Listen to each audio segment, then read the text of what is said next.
WIIFTBP. WIIFTBP. Media's just for you and me. WIIFTBP. Media's just for you and me.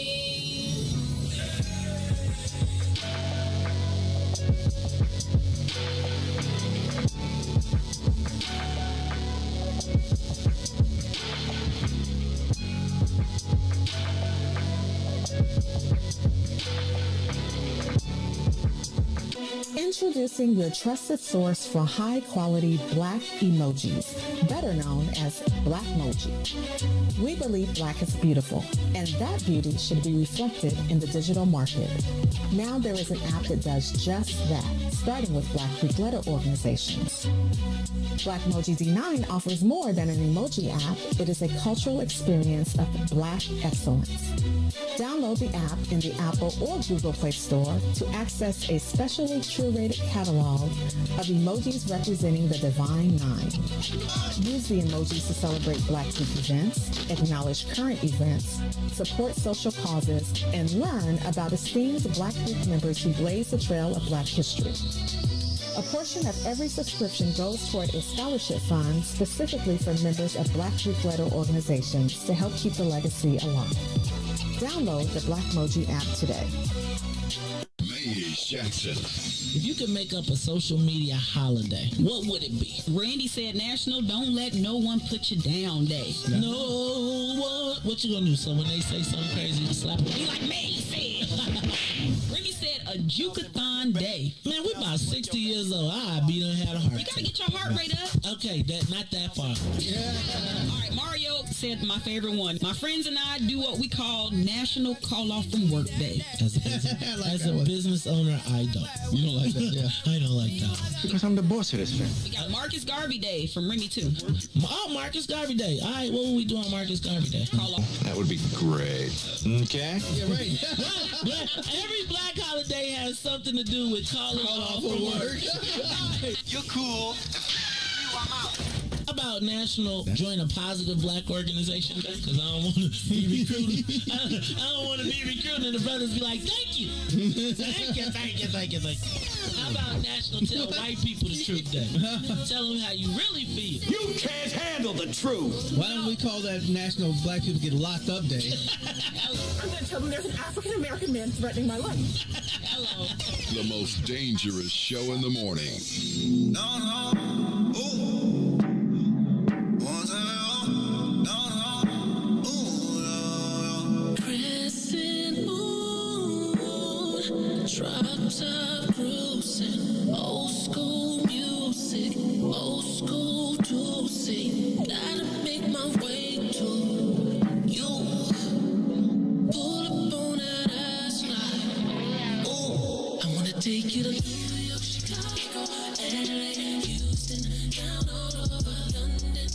Paris to A to B, everywhere I fly, I'll take it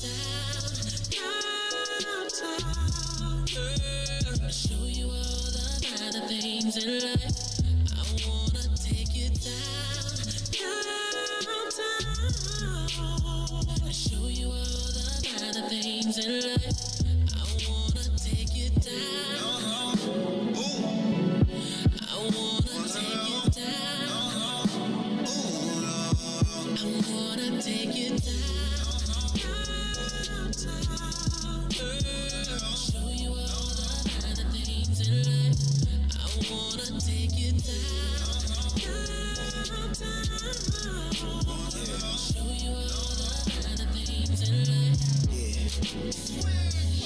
Lake Shore, I made sure to make sure, that my place yours, 28th floor, I had 8 thoughts, all 8 yours, cake for dessert, but I ate yours. Take you to New York, Chicago, LA, Houston, down all over London, Paris, to A to B, everywhere, fly all over. Your last boy couldn't get what you asked for. Your last boy didn't even know. I'm gonna take you downtown, girl. Show you all the finer things in life.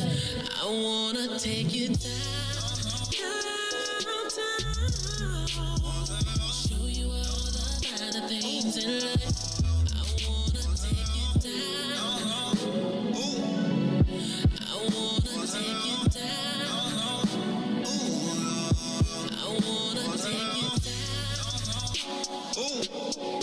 I wanna take you down. I wanna take you down. I'm gonna take you downtown. Show you all the finer things in life. I wanna take you downtown. Show you all the finer things in life.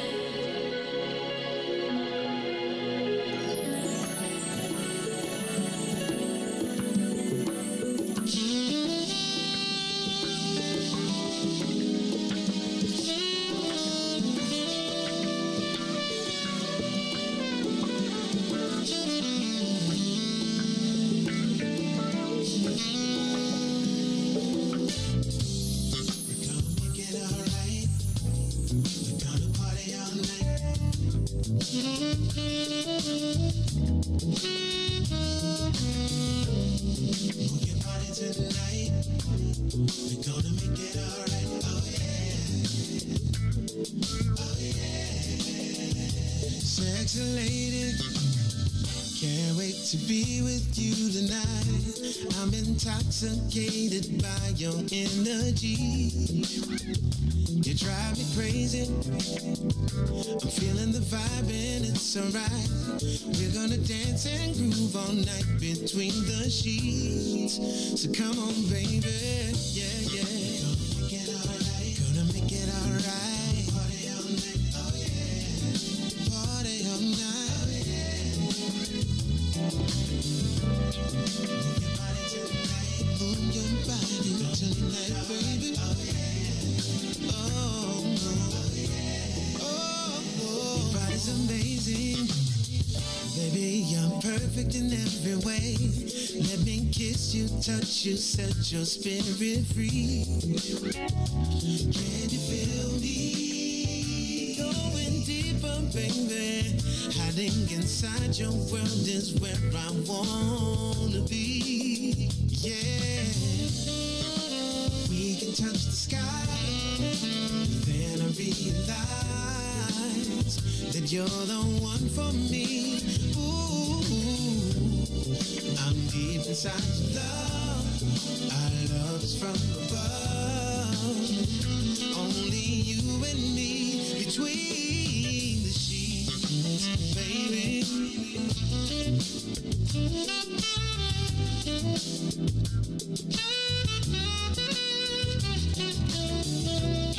Move your body tonight. We're gonna make it alright. Oh yeah.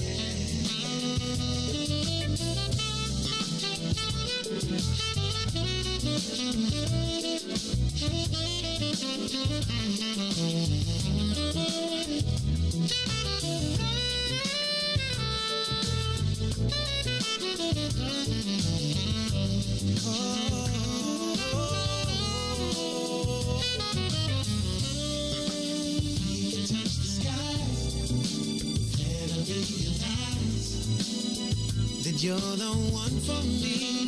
Ooh, I'm deep inside your love. Our love is from above. Only you and me between the sheets. Gonna get alright. Gonna party all night. Gonna love you all night long. Baby, yeah. Party tonight. Your body tonight, baby. Touch the sky.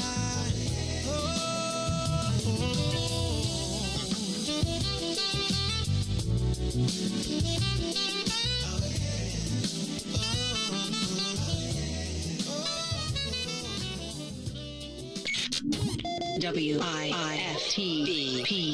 You are listening to the most dangerous show in the morning. This is What's in It for the Black People Radio. Maze Jackson. Maze Jackson, the most vociferous advocate for black people in the world.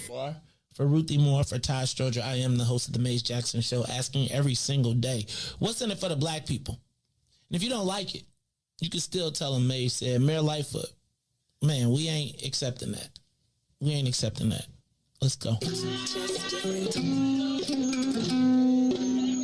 Yeah.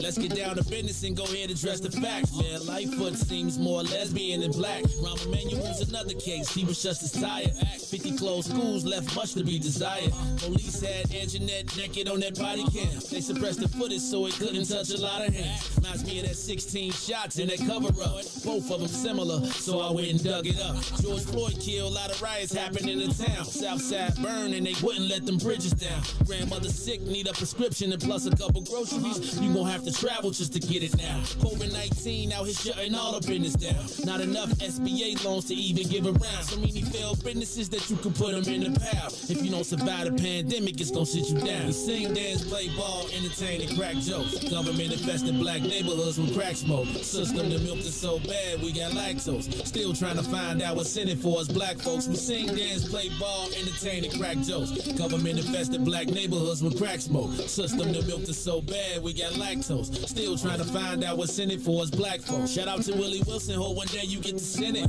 We need some different players in the game to handle business. Too many shady characters like Madigan and Blago. But when you really break it down, it's typical Chicago. City full of gangsters, it's what the land was built on. Same streets with hood legends, DNA get spilled on. Carjackers out here lurking, trying to get they steal on. Looking for a block to put them Hellcat wheels on. Let us give bogus appraisals a red line. Car crackers out here getting minimal fair time. Enough to seal carry, I stay with the pipe. But Illinois gun laws giving minimal rights. Stay up on the swivel, make sure I'm moving tight. Check all of my mirrors when I pull up to the light. Pick my homie up from out of town, man, he caught a flight. He was hella nervous, told him, shorty, this a way of life. We sing, dance, play ball, entertain, and crack jokes. Government infested black neighborhoods with crack smoke. System that milked us so bad, we got lactose. Still trying to find out what's in it for us black folks. We sing, dance, play ball, entertain, and crack jokes. Government infested black neighborhoods with crack smoke. System that milked us so bad, we got lactose. Still trying to find out what's in it for us black folks.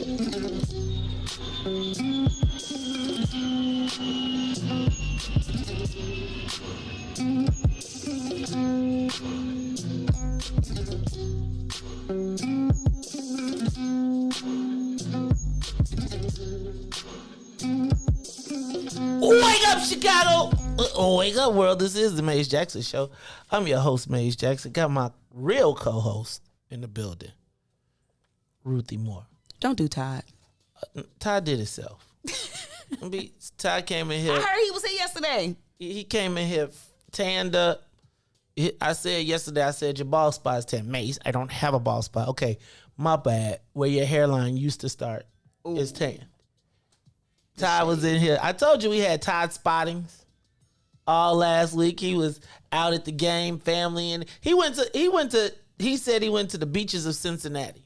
Y'all need to stop telling on Todd when y'all see him.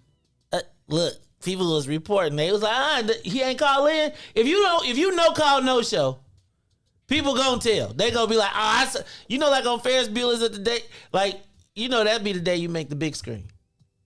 Matter of fact, I think I saw somebody on the big screen the other day. That ain't right. That wasn't supposed to be on the big screen. See? That's why you can't go nowhere nowadays. Well, that wasn't nobody telling. That wasn't Todd, but that was the big screen. I was like, hold it. You can't go nowhere. Yeah, you can. You just don't go nowhere with a big screen where the camera pans and it be like everywhere. You be in a club and next thing you know you on the jumbotron. What club you be going to with the jumbotron? I don't know. You obviously don't be going on the south side because I don't even be going jumbotron. to the club, Maze. I'm just making up some I was stuff. thinking, but that seems like it's a thing, though. And people probably like the twerk cam or something. You know it's a thing. Don't start them. See, look, twerk cam. That will be part of black culture shortly. That's going to be part of our conversation today, Ruthie, because we was having a good conversation. Junior Lee was hating yesterday. He talked about we can't even have a conversation about Sha'Carri without Ruthie. I was like, no, we need to have it when Ruthie ain't here so we can talk about what we want to talk about. Don't do Sha'Carri. Sha'Carri did herself. But no, I say this, right? Like, I love Sha'Carri. I mean, like, here's the thing. I love her for all of the things that she, like, all of the tattoos, the orange hair, the fingernails, she could have been the second coming of FloJo. But Ruthie, I just got to say this, and I hope that you as a competitor can understand this and as a sports aficionado. Like there's all of the symbolism and all the blackness of the whole world, and like Sha'Carri became the symbol of blackness in the whole entire United States at some point. I don't know how that happened. But Ruthie, when you come in ninth, you can't really talk no smack. Like, I mean, yes, she can. She gonna be back. She coming back, Ruthie. This is all I'm saying though. She coming. Noticing all those things you said about Sha'Carri, you ain't say nothing about her athleticism. No, this is all I'm saying. She got ninth place one time. Ruthie. How many jump shots? How many jump shots y'all say Jordan is? Exactly. So Ruthie. Use that same analogy. Keep that same energy with Sha'Carri. So okay, I'm with you. So Ruthie, let me just ask you though. Say y'all was running against Bourbonnais, right? I'm just saying. Let me say y'all. See. Right. So you was running against Bourbonnais. And the Bourbonnais superstar is running against you in the 100. Okay. And she been on social media. She been talking smack. She getting her hair done, the whole thing. And she like, I'm getting my hair did to whoop Ruthie Moe and the whole K3 squad. We killing all the Indians today. Oh, now y'all not the Indians no more. It was the Chief K's. Okay. Now it's just the letter K. Now, Ruthie. So she on the gram. She talking smack. She warming up. She got a brand new track outfit. And I'm just saying, like, now, hold on, Ruthie. Then she line up the starting gun go. And she don't lose to you, like she don't come in second place. She come in ninth. It was bad. Ruthie. But hold on, Ruthie. Now she been talking after you win the race. What you gonna do? You know what it made me think of? Remember in Purple? Well, you probably didn't see Purple Rain when they was like, "Let's go crazy" when Prince's family died, and the time was in the hallway making fun of him. I'm just saying, Ruthie, can we please agree that roasting is part of black culture? Yes. Okay, thank you. That's all. We gonna move on. No more Sha'Carri. No, That's it. Let me just say this. Roasting is a part of black culture, and I think it's like the evolution of track and field. It's kind of remind me of like a boxing match. And then how leading up to it, how they be just talking smack. They be doing all that. They got social media. So it's just it's the hype. So embrace the hype. And embrace the post show. No, show roast. No, we gotta stand with her. Cause I'm telling you, Ruth. No. Can I tell you what? We gotta stand. Ruth, we gotta let me tell you what. When I was in Jamaica, I was talking mad smack. I was like, oh, we finna. I ain't watched a track race in 20 years. All I know is Sha'Carri smoked some weed and she had the hair and the joints, and I was like, we gonna whoop y'all, right? And the Jamaicans take the track serious, right? Because they can't have a football field, right? So they can't have so they take track serious than a mug. You know, every time they took us somewhere, you know what they did? They drove me by. You know what that is? That is Usain Bolt's high school. I was like, dog, I seen it. It's pink. They was like, no, we are going to whoop the Americans. And I was talking smack at the pool the whole time. I was glad that I wasn't in Jamaica. Because I would have expected to get roasted the whole time. Right? And it's part. I was on Team Shikari. But I mean, when you get it's like I said, she was still good at the barbecue. Ruthie, this is what happened. This is what would have happened in my career. Because I missed you yesterday in this conversation. I said if she went to Bolingbrook, he said Bolingbrook like that's the place. It is the place. It was more than Prosser. Oh. Okay, thank you very much. Anyway. It's in the city though. How'd that work out? Well, how good that diploma go for you? 1 in 4 underperforming schools. I'll stop right there. See, that's roasting, Ruthie. See, that's what I'm talking about. See? Now, Ruthie, Shikari could have came. She would have been to Bolingbrook. We would have everybody in Bolingbrook would have celebrated her. She would have came back. She would have been kicking it. And even if she took 9th, we wouldn't have even been tripping. But the moment that she tried to get a little jazzy at the party, talk a little smack, you know what we would have said? What we would have said, Maze. Don't make me go get them Jamaicans to whoop your ass. Right? It's just part of the game. And it is. But also part of the game is that we don't let nobody talk bad about her. That's because we do. But see, the problem is, it's like the difference between family business and non-family business. So and them lines is blurry. But in this case, it got to be family business. This is okay. So can we have a? This ain't sport. This family business. Can we have Black Twitter then, please? Because I'm just telling you, she gonna be back. And then Shikari gonna be back. Okay, you saw. She was just warming up. Did you saw? She called old girl. She said old girl looked like Lil Wayne from Jamaica.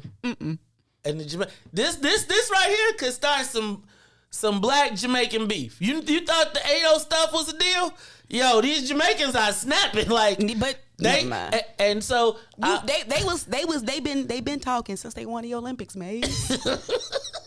They've been talking. So this was just a little bit of icing on their cake. I ain't gonna front. Can have it. I got when I go to Jamaica though, I do go get a Usain Bolt shirt. Man, Usain Bolt, all them commercials he in is just too much. He ain't in Jamaican commercials though. See, that's not. See, when you talk smack, you supposed to be like, but that's why you got to come to America to get you a commercial deal. Because what you gonna do? Advertise Red Stripe? See, I'm just playing. See, you got to be ready to come back. Yeah, you can't be just. You get whooped. And I feel like but she did have another post show interview. So in all fairness, she was like, "Man, y'all caught me at the time. I was hyped up. You know, I'm a warrior. Blah blah blah." And I was like, "I feel you." She was hyped up. I was, and then they was behind her. So you know, if you got to fight, that's what you supposed to do. No, like really, that's what's gonna make me watch the next race. That's why I try to tell you, it's like boxing nowadays. But that's what we need. No more participation trophies. Shikari, you got to win now. Now if she come in 9th again, Ruthie, she got to retire. Retire? She like 5. She young. But if she come in 9th again though. She got so much runway. Okay. All right. That was yesterday's show. I just missed you. And she had mental health issues. That's why she smoked that weed. Here we go. Okay, here we go. I just wanted to say that. She had mental health issues. Here we go. She got addiction issues. I know a lot of people with them addiction issues. Yes. So, okay. So don't, Maze, don't you do it. It's too early in the morning for you to be Ruthie, playing the dozens about mental health. Oh, Lord. We can't see. The participation trophy. See, man, we need a good old roast session. Like y'all, we need to televise roast. We should have a televised like roast off. You know, it's too roasting and bullying. That's not bullying. That's the challenge. It's just a fine line, and people don't have no chill. No, Ruthie. See, this is so where I come from. Like, if you grin, you in. So this is what you got to do when this roasting going on. You either got to leave or you got to be able to not even laugh. Because if you laugh and the dude over there got me, I'm working you. So you grin. We had a rule. You grin, you in. And that's just what it is. And I think, y'all gotta be so soft, man. I can see if somebody's throwing rocks at you or something. That's what it lead to. Oh, God. Next thing you know, somebody pulling out a gun. Great. That's the culture. That's black culture. We're going to talk about it when we come back. Not when we come back. Look, don't put that on, hold on, don't put that on black people. That ain't black culture. That's American culture. We're gonna define black culture today, though. Y'all gonna answer some questions today. This is not on the paper. It is on the paper. It is. Go to 8:00 though. Yeah. All right, y'all. So, hey, you know, I've been talking to Ruthie all this time, and I know Reese over there, Reese in there flexing in the mirror. He been working out. He pumping weight. He pumping iron. He representing. Come on, y'all. Here we go. Representing from the greatest school on the west side of Chicago, where they enter the game with a basketball team of who? Do they have a football team? It's okay. Ladies and gentlemen, on the wheels of steel, he is the host of WHW, because we can't really, well, actually we could say it before, but we not. It is DJ Reese, the ruler, graduate of Prosser High School. Look, let me cut his camera. Go ahead. You waving to yourself now. It's DJ Reese, the ruler. How you feeling this morning, Reese? Blessed by the best. I need that intro every morning now. Every morning now. So Ruthie, I was going you. One person cool from Bolingbrook besides Tennille. Other than that, Mace Jackson. Here we go. Bolingbrook Raiders. That's right. Get it right. It's all right. We got one that represent Tennille. He be forgetting how the family structure work. You forget how to see how they do you. They see how soon they forget. See, Ruthie, this is the perfect case. You know how you connect somebody, you give them the plug, then they be like the plug. They forgot you because they not with the plug. That's why you got to make them stay in the car. See, Ruthie, this is why I don't be You got to make them stay in the car. Stay in the car. DJ Reese, the ruler. All right, man. Hey man, Reese, how you feeling today? You said I heard you say you was blessed by the best. What crack last today? Did you work yesterday? You had some extra work? Yeah. Boy, you around here. Reese around here. What was y'all mascot at Prosser? The Falcons. Oh, did y'all have like what y'all do? Somebody run around in a chicken suit? No, it was like a blue falcon. It was like a real falcon. Like we had an actual like. Like you had a real one, like a live one. Like we had like a person actually in the mascot. Oh, I mean, I thought that's standard. We was actually only good really in like track and soccer. Basically, yeah. Most soccer. Oh, because you had Latino. Yeah, right. Got it. See, that's what I'm talking about. So we were basically good in basketball, football, soccer. Maze, okay. Don't do the most. What sport you played? I sat the bench on football team. Oh, okay. But you know what I did? Right. I evolved into a businessman who then went on to hire multiple people, who then brought my sister into the family business, where she then trickled down to what you say you was doing yesterday? I was working. The roots. See, you see how they don't want to get to the root cause? See, the source from which the river flows. What is that? You know he think it's him. The Bolingbrook. No. What is the source? The source from which the rivers flow. Bolingbrook Raiders, class of '89, the greatest class ever. 89. Good gracious. 89. What you trying to say, Ruth? I was one. I know. Hey, you seen that Cat fresh Williams out the womb. And so 55. Right.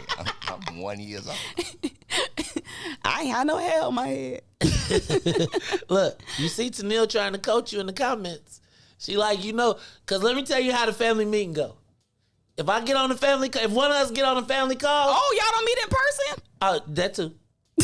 Oh no, but y'all remote. Y'all evolve. If it's a family reunion, we did have a high-tech family reunion meeting the other day, and it was via Zoom. It was confusing in a mug though, because it was like the Brady Bunch with like 32 people on the screen. But you know how the family call go, Ruthie. It's like, you mad? No, I am. Okay, we mad. Then we be like, then the next thing you know, you be like, dang. All right, y'all. It's the Maze Jackson Show. I'm your host, Maze Jackson. Got my co-host, Ruthie Moore. Got my man, DJ Reese, the ruler. And we want to welcome everybody from WBGX 1570 AM who join us every day from 6:30 to 8. Hey, you can also watch us live on the Maze Jackson page on Facebook, on the Maze Jackson channel on YouTube, as well as Twitter and Twitch. Hey, man, we're going to get into some headlines. Then we're going to ask the social media question of the day. And then I guess we're going to have a family. Tonight, I think we're going to have a family meeting through this show. And we're going to have, we're going to have us a family meeting. I think I'm going to have to start casting my votes. I bet you sometimes Tennille be thinking like, how I get in this? And be having to rewind and see, like, she'd be like, what did I miss? How did I get in this? she'd be like, cause see this what happened. Maze be bringing you in. Reese tried to be like, he said Tennille, right? He's sitting in the morning show talking about Tennille. He gave her a nice compliment. I got you. That's all it was. First of all, it was a compliment. it's all good. It's the morning show. Maze, you gotta let other people get compliments sometimes. Not on Jeezy this show. P. Man, can't nobody get no props. Nobody. Ruthie, you get props all the time. I told you. No, I don't. Randy Span, where you at? Junior Lee, where you at? Don't make me call out your fan club, because there'll be Ruthie Mo to the world blow up. And Reese, see, this is what I be talking about. I was going to use my string analogy till I think Brother Sadiq told me where it came from. So now I can't even use it no more. A racist past. Yes, from Frederick Douglass when he was a slave. All right, y'all, it's the Maze Jackson Show. Hey, Brother Sadiq, what up? Is what a medium? Are you? What? Oh, Brother Sadiq. Ooh, Brother Sadiq. Are you ready? Brother Sadiq said Okay. Maze shirt tight. He could see his heart beating.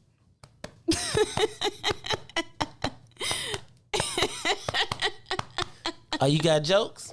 Ooh, I got 30 years worth.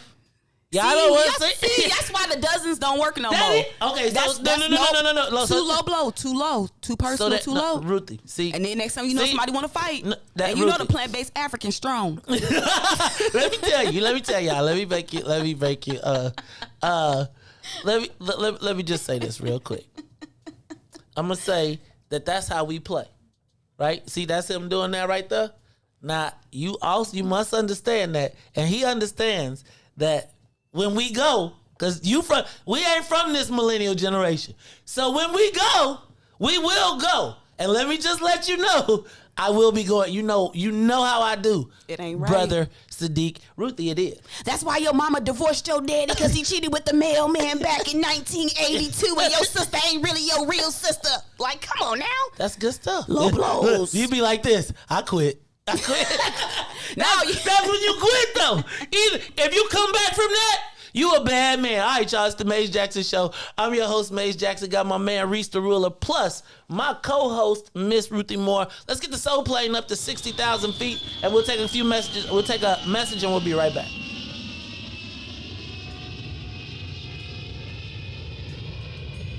The Maze Jackson Show will be back after this break.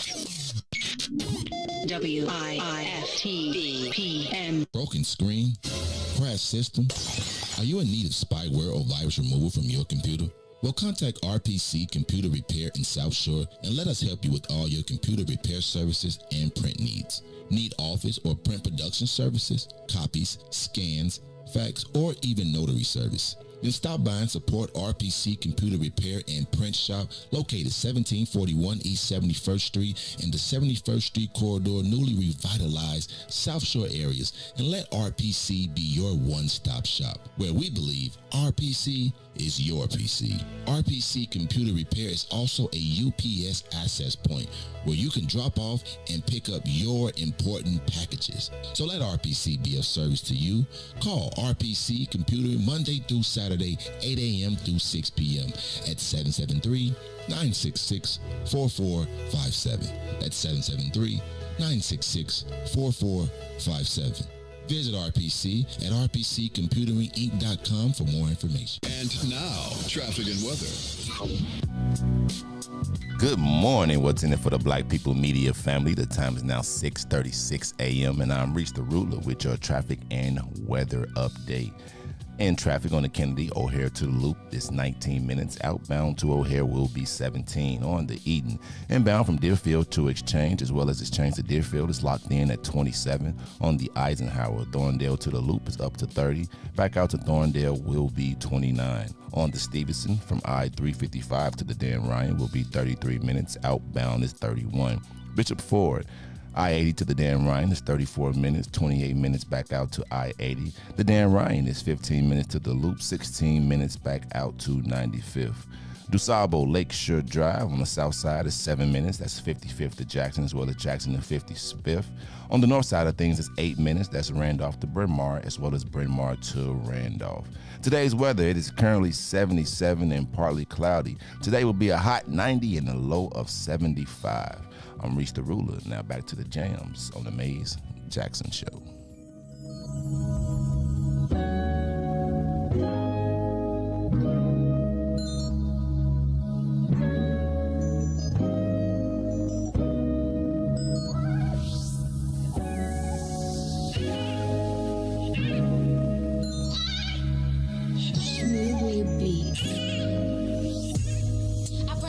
You keep calling me, give you some love, you want all of it.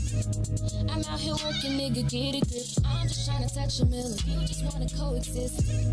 I say you clingy and you contradict. Give you my heart, you think it's counterfeit.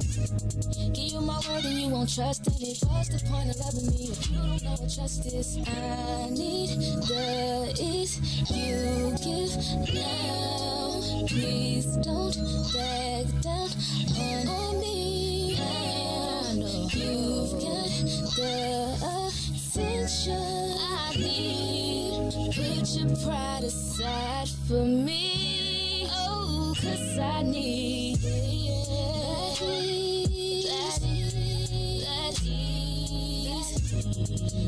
ease. Put your pride aside for me. That ease. While I'm out trying to get that ease. Know that I need that ease. Put your pride aside for me, baby.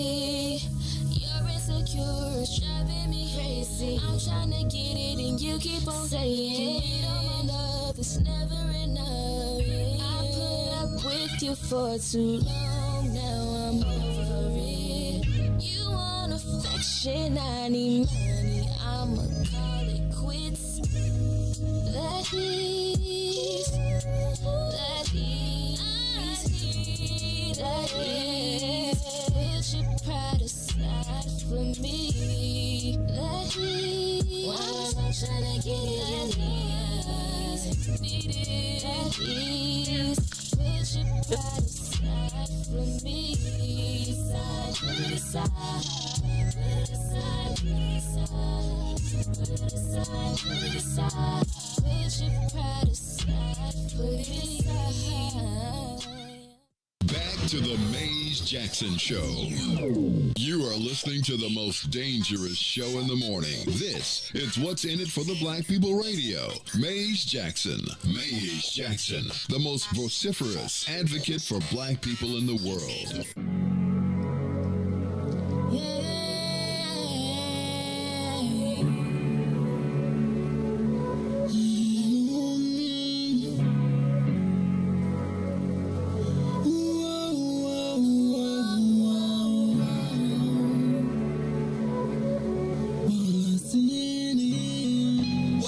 For the black people, cause economically we are not equal. Waking up to lies, can't doze no more. I told y'all, yeah, this a dangerous show. Don't go to church if you ain't trying to help us. Don't even try to be around and can't protect us.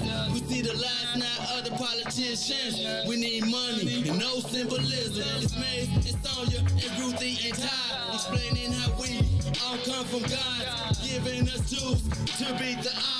If we're united, our movement gon' stop. If they ain't tryna help us, they ain't tryna do nothing. We gotta do something, we gotta stop running. It's time to confront the problem. Really, you expect your oppressed to solve on.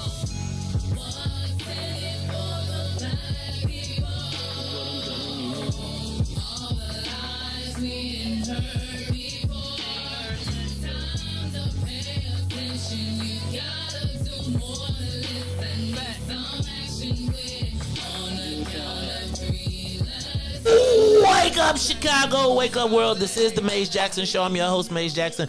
I got a feeling this show is going to change today.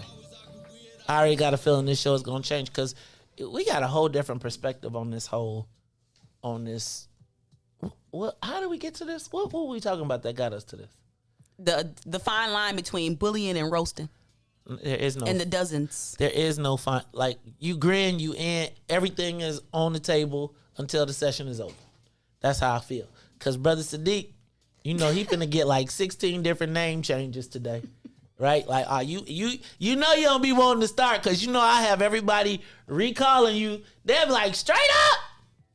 Because everybody, okay. All right, I remember now. Just remember. It's the Maze Jackson Show. That's right, Reese. It's the Maze Jackson Show. You better stop grinning. You better You stop grinning. grinning. Straighten up. See, you can't give Reese the camera, man. See, you give a brother a camera, they want to perform. Give a brother, there go my new one. Give a brother a camera, they want to perform. Give them an iPhone, they want to do a show. And that's why roasting is really morphed into a form of bullying. Because of the iPhone. It's that iPhone. Y'all sensitive. Once you introduce the technology into it, you gotta up the ante. I just gotta say this. Ruthie changed the game in her conversation because I was like, wait, you know, I was like a roast session. You know, I just feel like I think there could be some classic roast sessions caught on TV. Like, I think one of the worst ones somebody ever got me with was, you so black you sweat chocolate. I was like, oh. Ruthie, I'm gonna tell you my worst. The worst, I told everybody this yesterday. I used to have 2 front teeth that were as yellow as that trumpet right there. From 5th grade to my freshman year, and I told my parents, either you gonna knock these teeth out or I ain't going to school because you got to figure this out. And I was called butter teeth from 5th grade to 8th grade. And it was torturous. It really was. Because it was like, the cool black kids just wore me out. Plus, I was already in the class. But you know, I got them back. I told everybody this yesterday. Because then when I got in control of the shakes, of the shake machine, and then I was cool with the lunchroom ladies, they always got shorted on their meals. Then they was like, hey, but it's all good. I think it teaches you how to cope. It teaches you how to navigate. It teaches you how to survive. But we're going to talk about it a little bit later because I got to get to some of these headlines. Did you see the mayor said after the FDA came out that everybody got to vaccinate? The city workers. The union said, we'll talk. We'll discuss how it'll happen. Because the union's like, y'all ain't doing nothing unless we say. Yeah. Chicago Police Union was like, hold on. We ain't nobody telling me nothing. This about to be the story of a bunch of different departments and across the country. Chicago ain't the only place that was like, oh, the FDA done made it. Now we got to get you vaccinated. Did you practice that? FDA done made it. Now you got to get vaccinated. We need to turn that into a spot. Rhymed. See, we got to make us a spot. Maybe if we make us a spot, we could. If we make us a spot, maybe we can get some of that COVID money they spreading to everybody to do anything. You are not supposed to use the word COVID and spreading in the same sentence. I thought that was legs. Oh my gosh, Maze. I'm just okay. So look, I decided that we're gonna be having Dad. See now, see, y'all are bullying me. If this was, I told you a story. I opened up, and now you're bullying me. I'm hurt. It takes me back to when I was a freshman. And I could never get my life together, and everybody is ruined because they made fun of me when I was in high school. And man, if y'all don't get y'all ass back, excuse me, this is the Maze Jackson Show, and I'm just telling you, Ruthie, I done insulted everybody on this show at this point. Post-traumatic stress is a real thing. See? Good Lord, I can't just be a good roaster. I gotta be a victim. So I'm. But you were though. But think about it. You were. The victims become the perpetrators. How about I just got good at it and I learned how to make niggas. Excuse me. I learned how to make people shut up. You learn how to bad people up. They used to be like, I don't even know. Plus, it used to be the best part though was because I'd be sitting right there. I'd be talking. I'd be right there. And I'd be like, they'd be like, hey, butter teeth. I'd be like, hey, empty shake. Because, I used to pour the shakes. So, like, when you pour the shakes and, the shake, when it was thick, you can make the shake go this high above the cup. And you know, if the higher you made it go over the cup, people be like, dang, you know, you was a kid. Dang, I got some ice cream. And you know, it'd be like almost like an ice cream shake. And so all the people I was cool with, they junk would be this far over the top. And all the people I wasn't cool, it'd be concave. I'm just telling you. And I learned how to leverage. Hey, then they was like, that's no fair. We was talking on the playground. Oh, no, Joe. You grin, you win. And I'm going to win no matter what. So if you insult me, just know I'm going to get your mama if I had to. Ooh. Your mama jokes. What's the best your mama joke you ever had? Did you ever get mad at your mama jokes? Now that kind of got old. Like in our days, like we really wasn't. Like after like third grade, it wasn't even funny. Like, all right, you know. Man, let me tell you.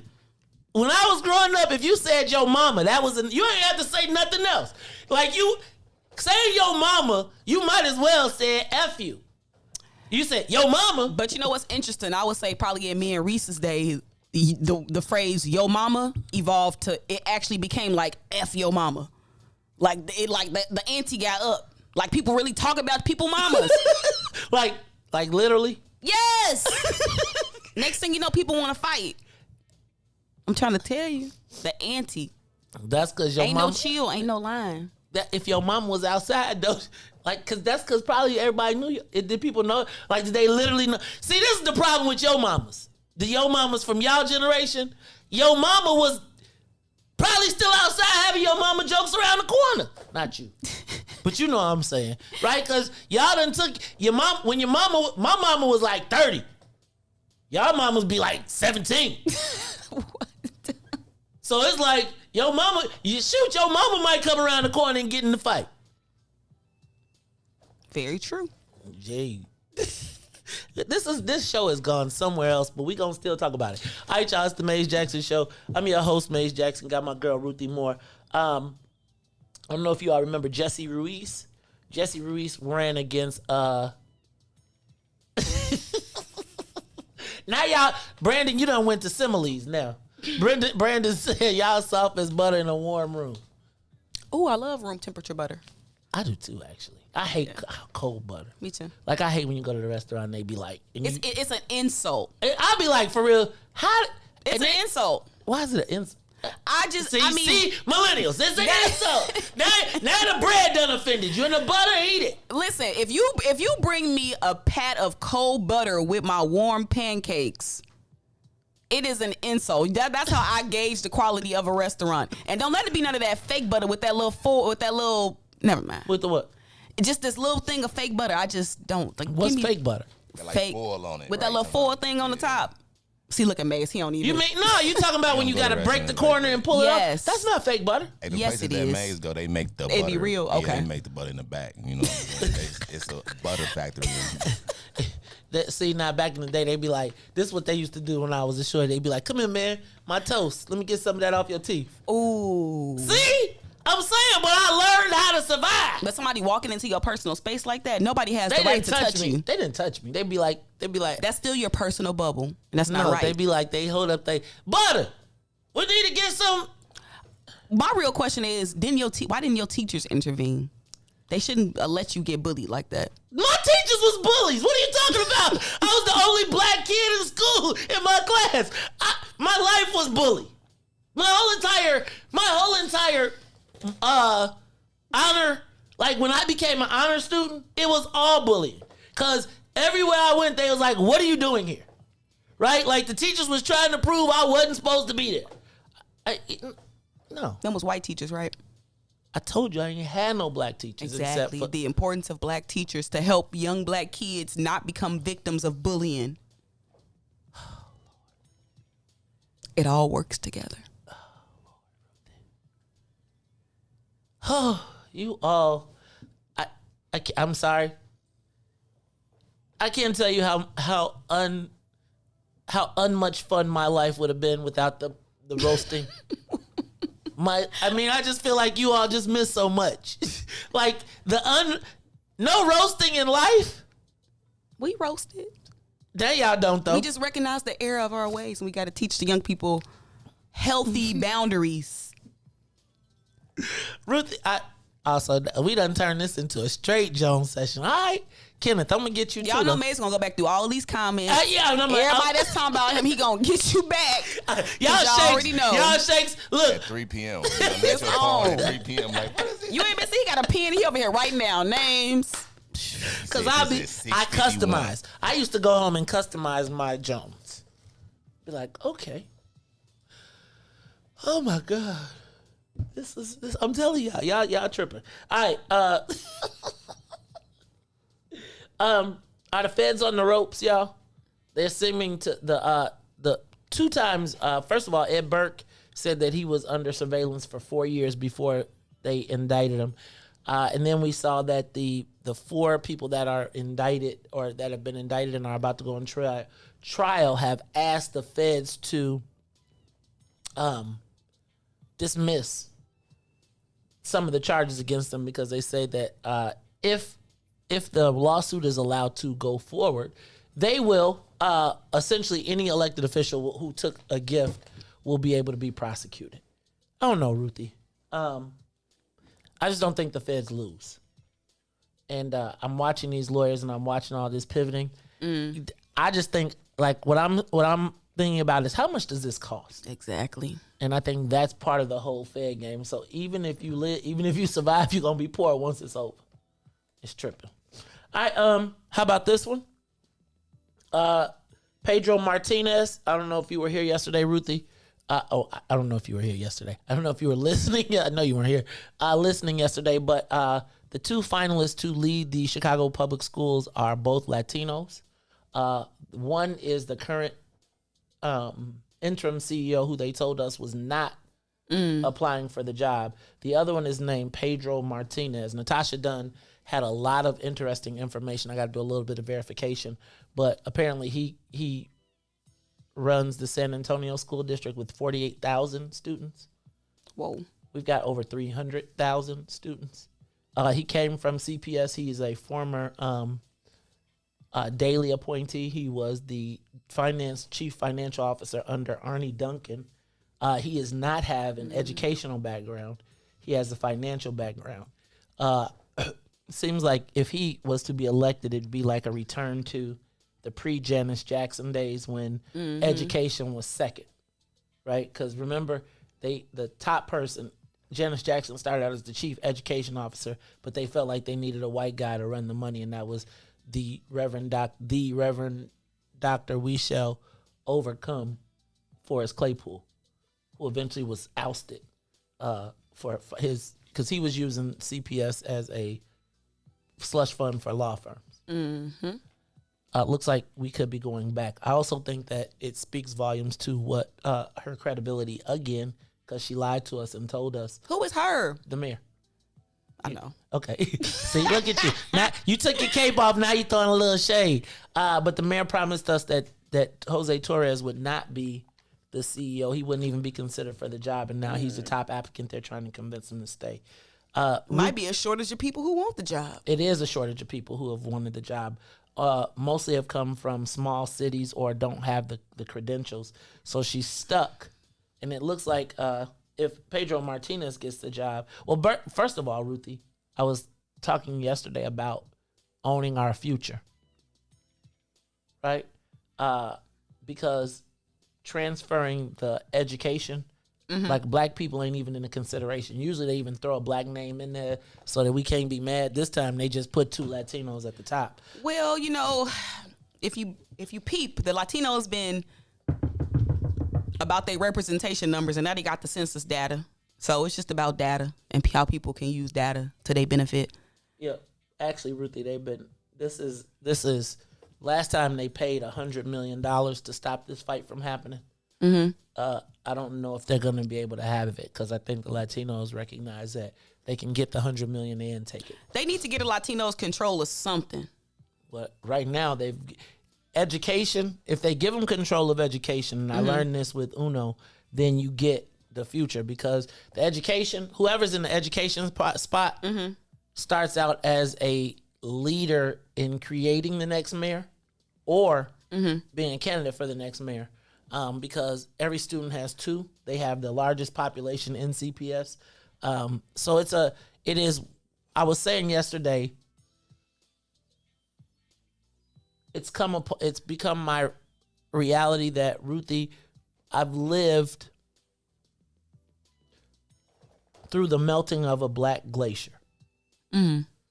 That if you thought of Chicago as a black glacier, that at the height of when I was in high school, there were approximately 1.6 million black people here. We were not just a majority minority, we were a super majority minority. Throughout that time, they have convinced us and talked us out of owning this whole city or having the dominant presence in this city to now we are one half. Literally, there's 800,000 and we lost 9% of our population even as the city grew by 1%, which means that we're being rapidly replaced by Latinos and Asians. Giving away the school board is just the beginning. We also have the remap fight. And so Ruthie, I was looking back and like you think about like all of the housing projects and all of the things and all of it was positioned as negative. But like I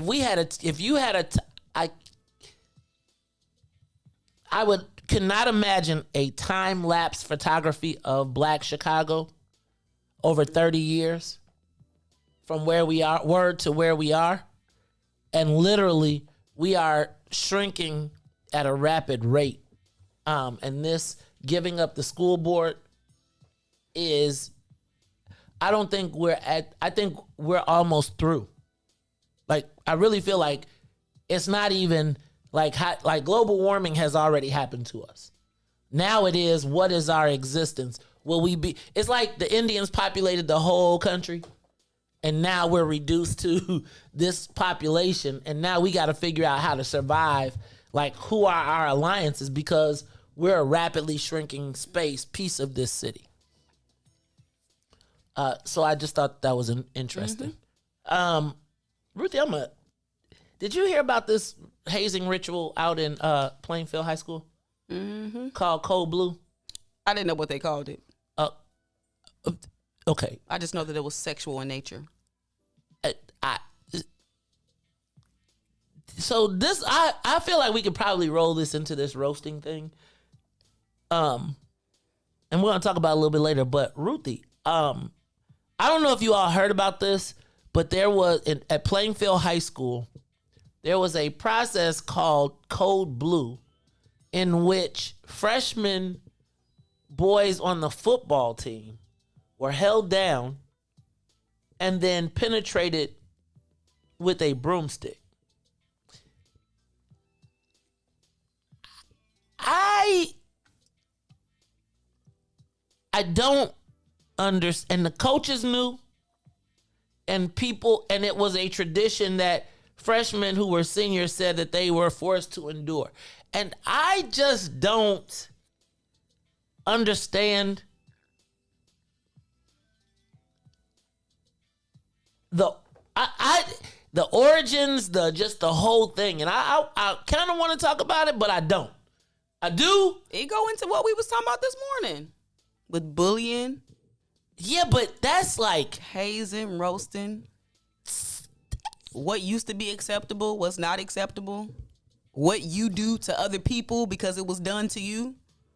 Tradition, culture, all of that matters. See, this one y'all be messing stuff up. Like, I don't, first of all, I don't. Young people don't have the mental capacity oftentimes to have so much power and control over other people. People, in general, wield they power to the max and to the extreme.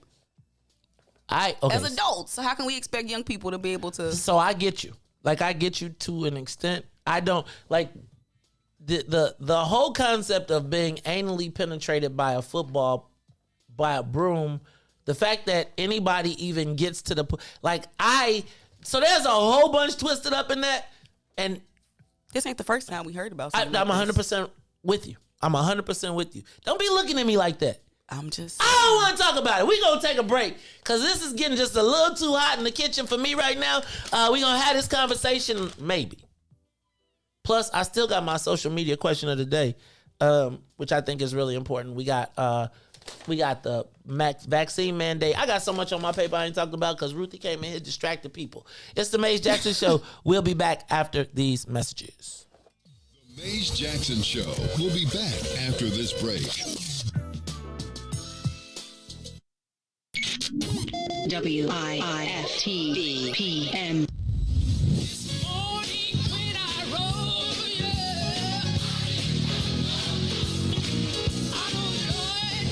Church Chicago's Power Hour.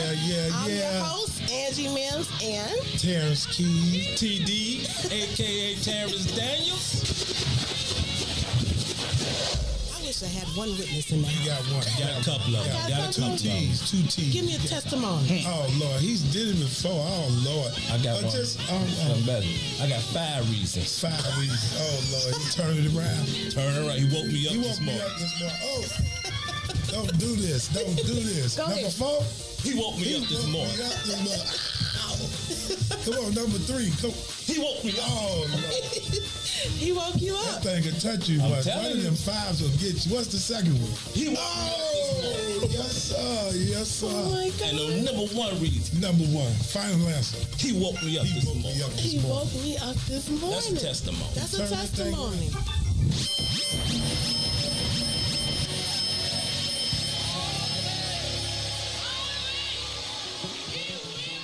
And now, traffic and weather. Good morning. What's in it for the Black People Media family? The time is now 7:03 a.m. and I am Reese the Ruler with your Chicagoland area sports, weather, and traffic update. In sports at Wrigley, the Chicago Cubs was hosting the Colorado Rockies. The Cubs got off to a rocky start, but Rafael Otanga would hit a bat-flipping walk-off 2-run homer to help the Cubbies win 6-4. The Chicago White Sox up in Toronto taking on the Blue Jays. Bats were still quiet last night. The game was tied 1-1 to Kibler's wild pitch. In the 8th will be enough as the Blue Jays would score the tie-breaking run and beat the Sox 2-1. Now on the traffic on the Kennedy, O'Hare to the Loop is up to 28 minutes. Outbound to O'Hare is still 17 on the Eden. Inbound from Deerfield to Exchange is 33. Exchange to Deerfield will be 27. On the Eisenhower, Thorndale to the Loop will be 48. Back out to Thorndale will be 32. On the Stevenson from I-355 to the Dan Ryan is 40. Outbound will be 32. The Bishop Ford from I-80 to the Dan Ryan will be 36 minutes. 28 minutes back out to I-80. The Dan Ryan is 20 minutes to the Loop, 15 minutes to 95th. The Sabo Lakeshore Drive, 55th to Jackson, as well as Jackson to 55th is 7 minutes. The north side is 8 from Bryn Mawr to Randolph and Randolph to Bryn Mawr. Today's weather is currently 77 and partly cloudy. Today will be a high of 90 with a low of 75. I'm Reese the Ruler. Now back to the music on the Maze Jackson Show.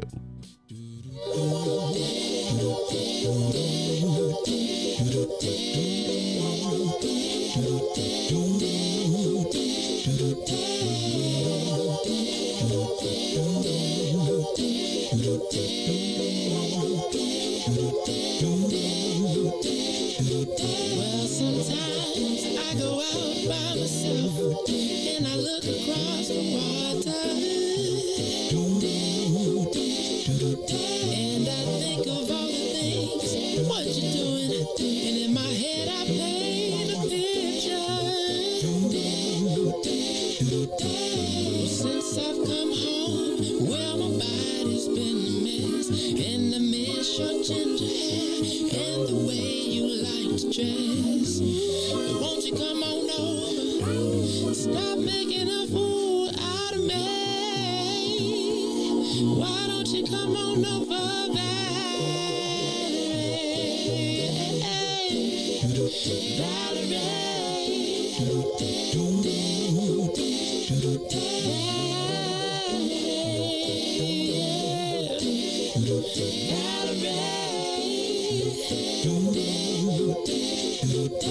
Did you have to go to jail? Put your house on up for sale. Did you get a good lawyer? I hope you didn't catch a tan. I hope you find the right man who'll fix it for you. And I shopping anywhere. Change the color of your hair. Are you busy? And did you have to pay this fine that you've been dodging all the time? Are you still dizzy? Since I've come home, well, my body's been a mess, and I miss your ginger hair and the way you like to dress. Won't you come on over? Oh, stop making a fool out of me. Why don't you come on over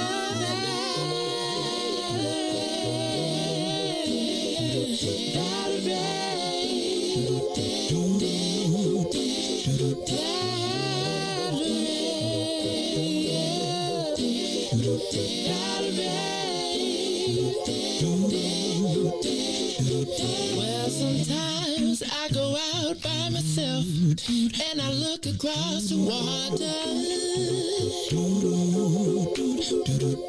and I think of all the things what you're doing. In my head I paint a picture. Since I've come home, well, my body's been a mess, and I miss your ginger hair and the way you like to dress. Won't you come on over? Stop making a fool out of me. Why don't you come on over,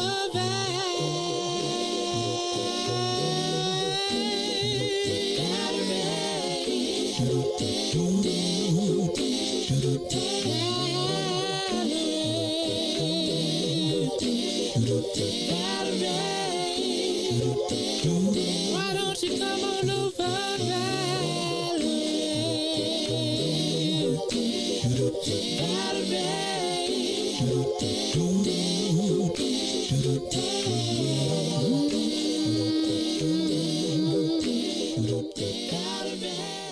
Back to the Maze Jackson Show.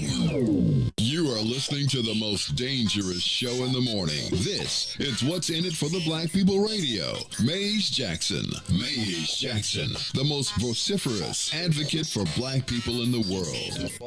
For Ruthie Moore, for Todd Stroger, I am the host of the Maze Jackson Show, asking every single day, what's in it for the black people? And if you don't like it, you can still tell them Maze said, Mayor Lightfoot, man, we ain't accepting that.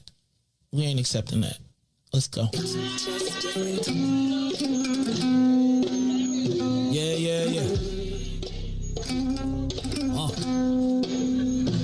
Let's get down to business and go ahead and address the facts. Man, Lightfoot seems more lesbian than black. Rahm Emanuel's another case. He was just as tired. 50 closed schools left much to be desired. Police had Anjanette naked on that body cam. They suppressed the footage so it couldn't touch a lot of hands. Reminds me of that 16 shots in that cover-up. Both of them similar, so I went and dug it up. George Floyd killed, a lot of riots happened in the town. Southside burned and they wouldn't let them bridges down. Grandmother sick, need a prescription and plus a couple groceries. You gon' have to travel just to get it now. COVID-19 out here shutting all the business down. Not enough SBA loans to even give around. So many failed businesses that you could put them in the pile. If you don't survive the pandemic, it's gon' sit you down. We sing, dance, play ball, entertain, and crack jokes. Government infested black neighborhoods with crack smoke. System that milked us so bad we got lactose. Still trying to find out what's in it for us black folks. We sing, dance, play ball, entertain, and crack jokes. Government infested black neighborhoods with crack smoke. System that milked us so bad we got lactose. Still trying to find out what's in it for us black folks. Shout out to Willie Wilson, hope one day you get to send it.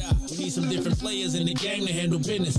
Too many shady characters like Madigan and Blago. But when you really break it down, it's typical Chicago. City full of gangsters, it's what the land was built on. Same streets with hood legends, DNA get spilled on. Carjackers out here lurking, trying to get they steal on. Looking for a block to put them Hellcat wheels on.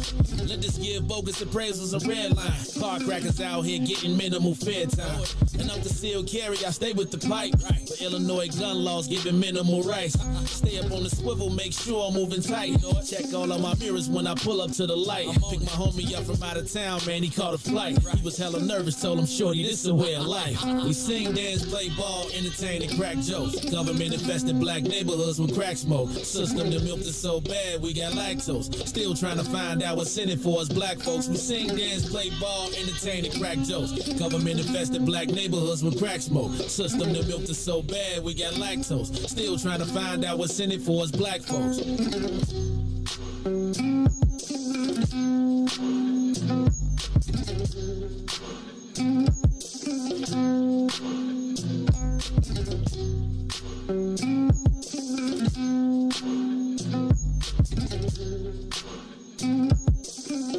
Wake up, Chicago! Wake up, world. This is the Maze Jackson Show. Shout out to my man, Loch Ness. Loch Ness Monster. Martin, you be tripping though, dog. I thought we was supposed to be getting some burners. We supposed to be shooting a video. I was trying to have, like, I was supposed to be in the, somebody was supposed to, I had the video. I got the script all written for the video. I was supposed to be standing in the street where the guys with the Hellcat wheels be, and they make all the smoke by their tires and stuff. Right? And then, like, Ruthie, you was supposed to come out the smoke and be like, and do the chorus and do the hook. You had a vision? I did. Ness be playing mugs. We supposed to shot that in May. It's all good, though. It's all good because we about to be in the fall season. It's all good. I appreciate the song, though. I appreciate all the songs. We got to get Remy and Young Sage up in here, too. We got to start getting some performances for the fall. This is the Maze Jackson Show. I'm your host, Maze Jackson. Got my co-host, Ruthie Moore, in the building, who is just, goodness, I can't.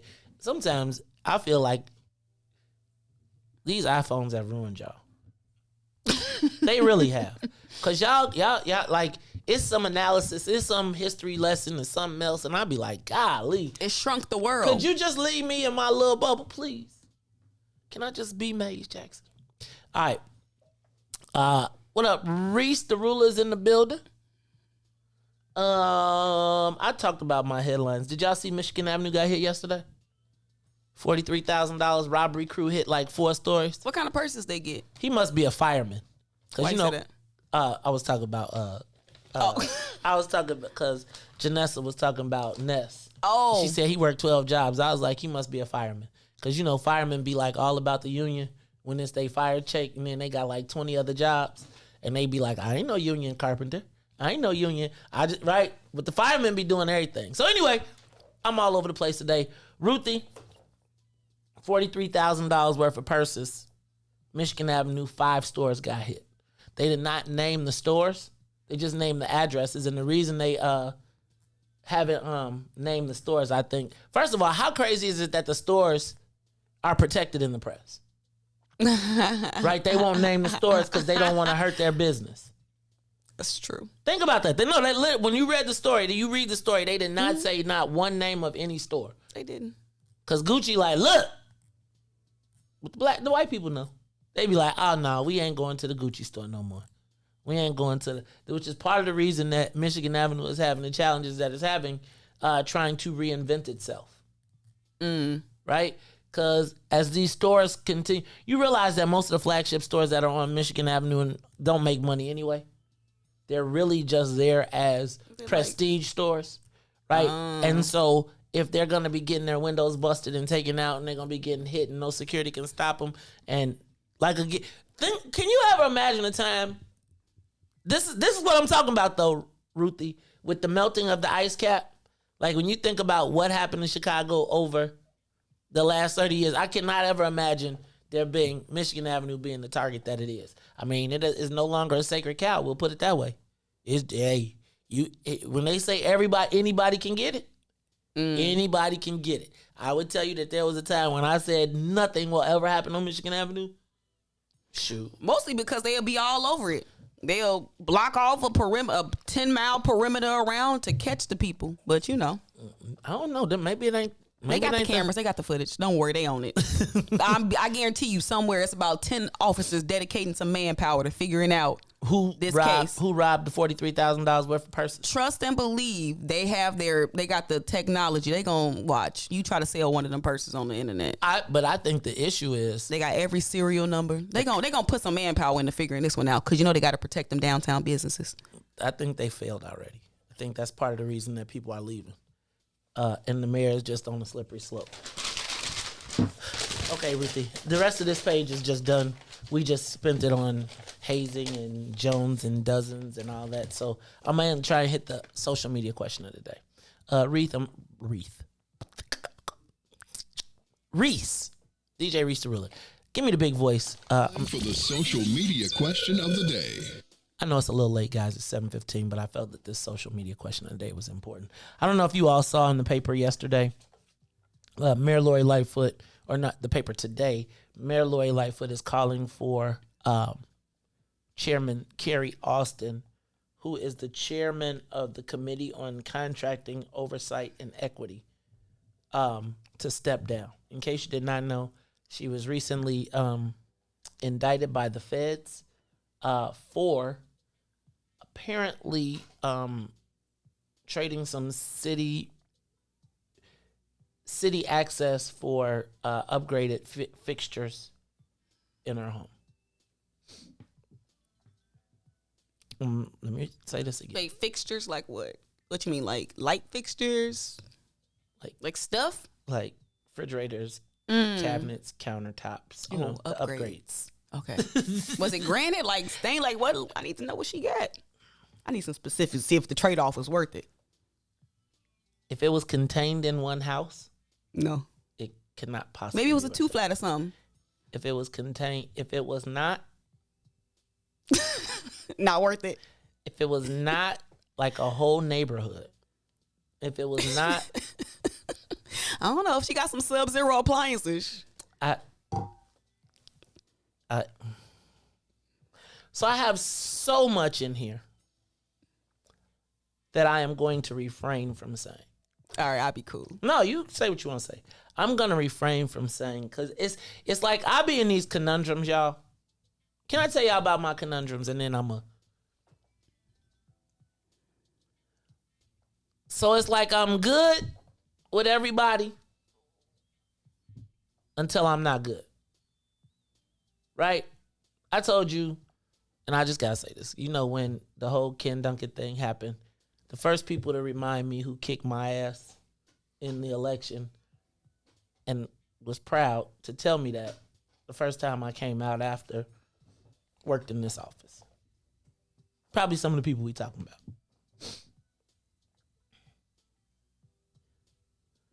And I took my lumps.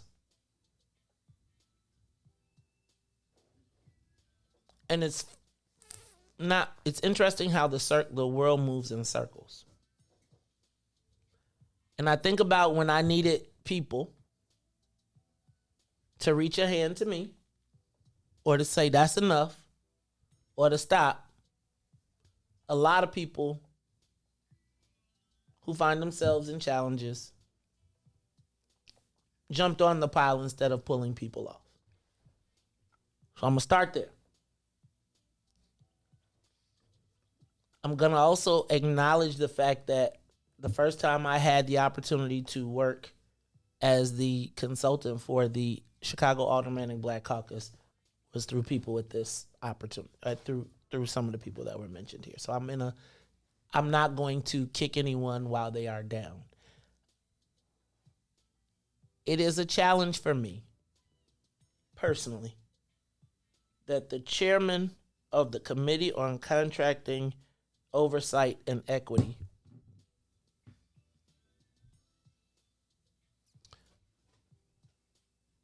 is involved in a federal case. And it involves fixtures, furnitures, and appliances. It's a challenge for me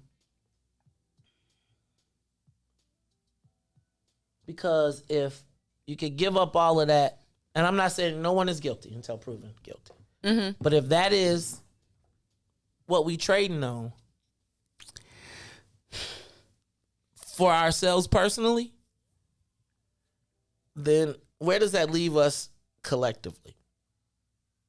Right? So maybe that's all we know about. And so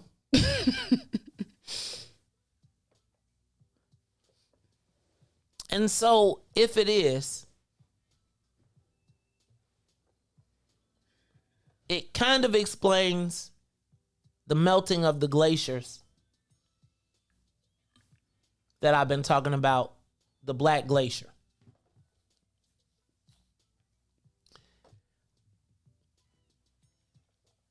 can I tell you that if you made black people rich, these things probably wouldn't be an issue. Then we find out that it's white boys involved. So I got so many. There's so many layers to this that I really, I'm vexed on this situation. Ruthie, the mayor wants her to step down now because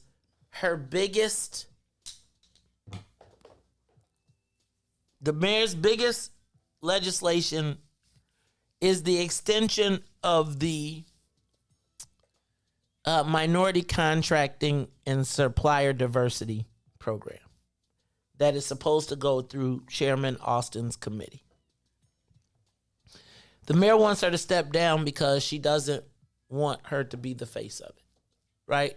She's like, this is my big thing for minority and black businesses, and I do not want Chairman Austin to be the face of it, particularly while she's facing a federal case.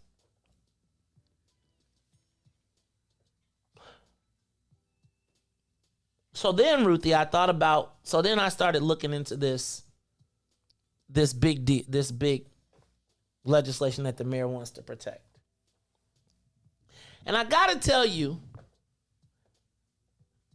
that this minority business plan that they are trying to do, and let me see what I think I wrote the exact name down. Oh, the extension of the construction set-aside program. So,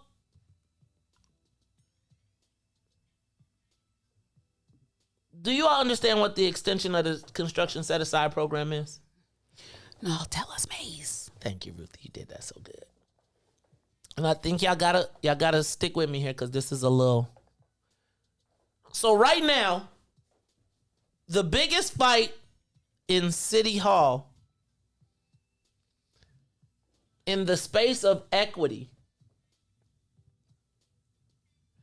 is to protect the existing minority millionaires and multimillionaires, particularly in the construction industry, but overall to protect the people that are already rich, black. Now, let me tell you how we got here. I'm going to step on some toes, as I tend to do.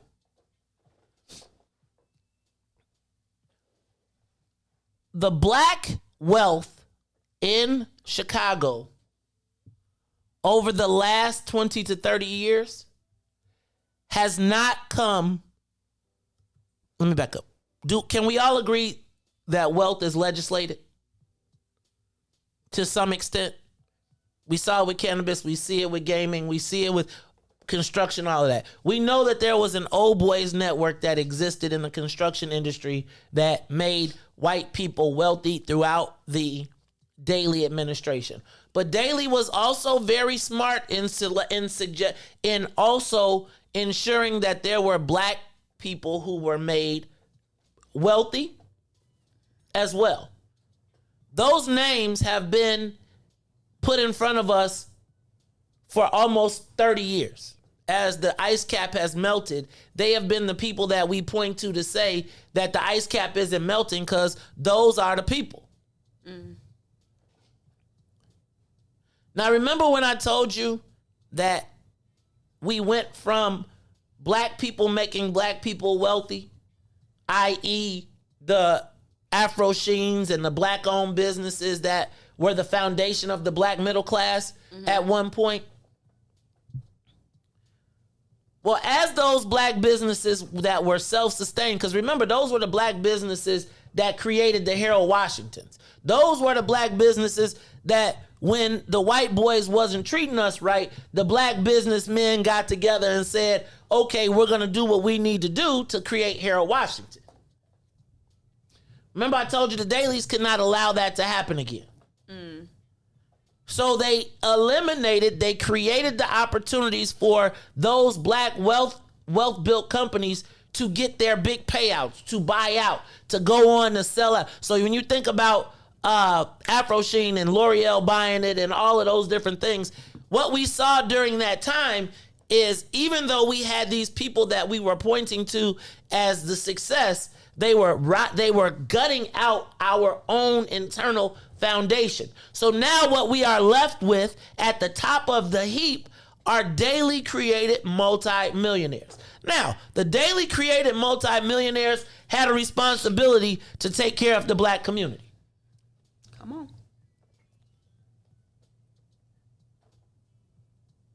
Some did, some waned.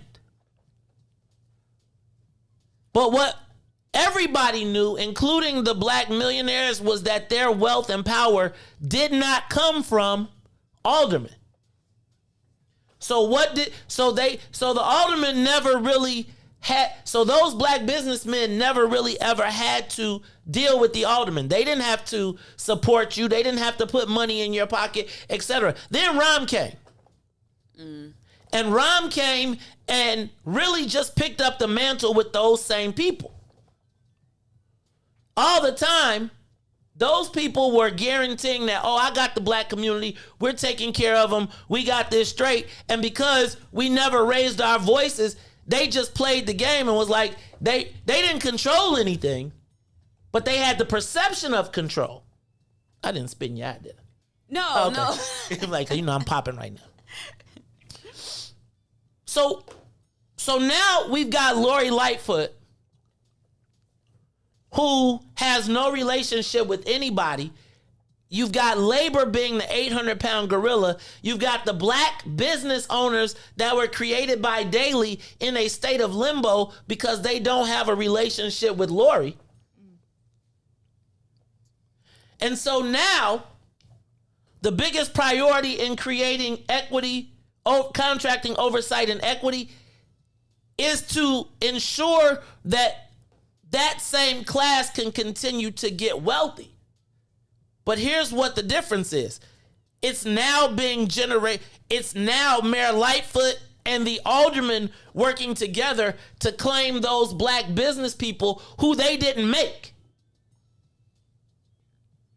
And so now here we sit with the biggest initiative for black business and equity and contracting oversight is the expansion of wealth for the richest black folks. And they'll all tell you and say, man, I made $100 million and now y'all trying to put a cap on me and not give me all the same. And I'm okay with you making your $100 million, but don't make it like all of us ain't.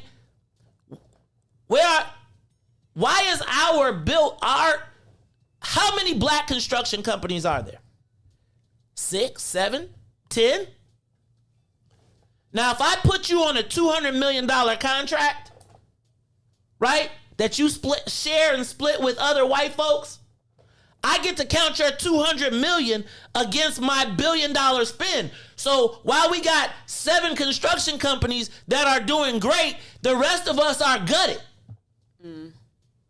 Got it. And then the new construction companies, etc., those are the people that they'll put up in front of us. And again, we'll be like, yes, we're championing for you, but you with a $200 million contract does not trickle down to, do you have a black accounting firm? Do you have a black lawyer? Do you have all of the other professional services that really is where we're making our money? See, I don't have a crane. Most people don't have a crane. But what you're seeing right now is the biggest initiative, because the people with the loudest voices have the most money and they want to protect their wealth for their next generations. Meanwhile, think about this. The biggest initiative for black folks in business right now, and I'm telling you, I'm watching people walk around and pat themselves on the back to tell me, hey man, we're going to expand because look, these black businesses made it to 200 million and now we got to give them a chance to come up with Walsh. I'm cool with that, but show me what you're doing. Show me who came up after you. Show me where your community investment is. Don't show me, you showing me that you can provide capital to build a movie theater on the southwest side of Chicago with some people who came back from Atlanta. Meanwhile, you've been rolling around this mug this whole time, rich than a mug, and now you're going to redevelop 79th Street so that black folks ain't there. That's not a win for me. That's not a win. And so,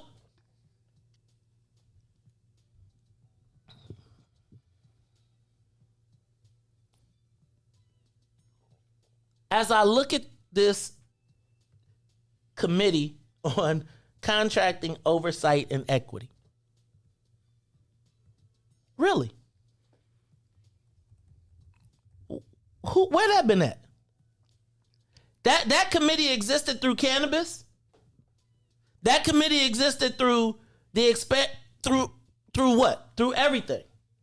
Everything in the mayor's since she's been here. This committee has existed. Tell me what has happened here. Now, here's the challenge that I got, right? Here's the challenge that I got as Maze Jackson, who knows everybody. There's a committee that could have took up cannabis. Right? Who leads the fight? Now, I got to stand here and I got to defend and I got to be in solidarity. Because the white boys, if we got this committee, there should be nothing that passed that has no black people in it. Am I incorrect? Did I miss something? Because if there was time to get something for you, there needs to be time to get something for the people you serve. We are literally watching as people clap themselves on the back and promote themselves. And I got love, right? It's like, I don't want to see nothing bad happening to nobody. But like, there's got to be a point when we got to match up the numbers. When when you go, you know how people talk about Jesus Christ and God and going to heaven. Remember, and I don't know if this happened, but you know how they always talk about when you get to heaven, God gonna say, let me weigh your good and your bad. And if you ain't got more on the good than the bad, and it's like, nobody wants to put the joints on the table, but y'all, we have lost for 30 years and been convinced that these losses that we are taking are wins.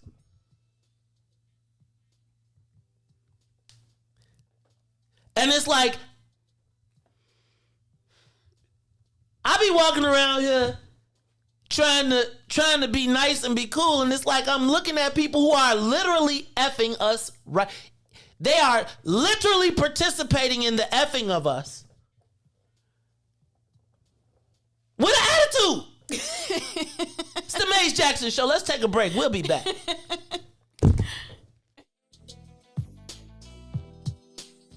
The Maze Jackson Show will be back after this break. WIIFTBP. And now, traffic and weather.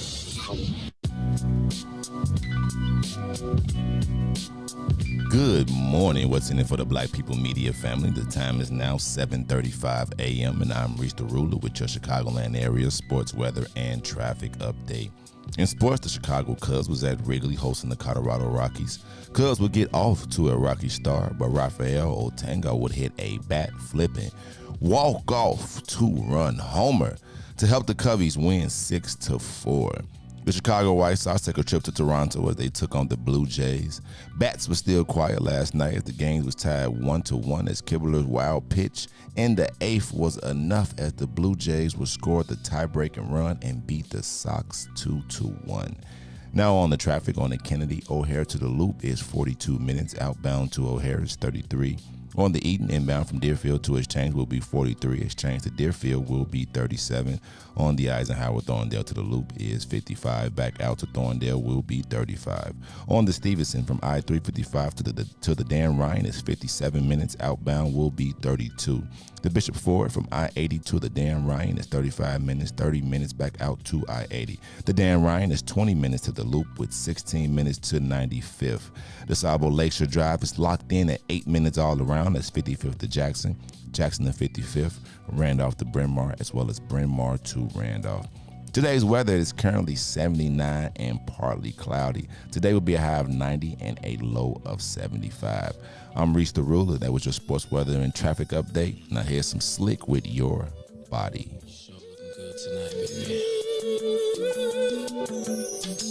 I just wanna make sweet love to you tonight, baby. Come on. If you don't mind, let me tell you. Hey there, sexy lady of my dreams. Can I have you here with me? I just wanna love you down. Yeah. Making you scream my name. Loving your body. I'll be kissing your body. And I'll be caressing your body. Oh, baby. Just come on. Loving your body. I'll be loving, feeling your body. And I'm gonna touching your body all night, baby. Now I'm about to fulfill your fantasy. So come a little closer, bring your body to me. I'm trying to take my time, I won't rush at all, 'cause you deserve the best. I'm gonna love, I'm gonna kissing your body until the morning comes. Oh, baby, just come on. Loving your body. And let me feel your body. And I just wanna touching your body. If you don't mind, baby, let me love. Loving your body. I just wanna kissing your body. Don't stop me, baby. Kissing your body. Oh, baby, come on. You are listening to the Maze Jackson Show. Reese, you gotta stop playing this early morning freak music. Ruthie be like, could y'all stop playing Lust? We need some. I kick him, then I punch him, then I punch him, then I kick him. He got 7 songs in his dashboard. We gotta rotate. I gotta pace myself. You know what I'm saying? I gotta rotate these 7 songs. But if y'all got any music, send it to Maze, right? And then he'll verify y'all. Actually, I'm gonna start pulling some of the old school stuff up. We're gonna start playing us some good stuff. We need to get find that Big Nasty and Shauna. What that boy?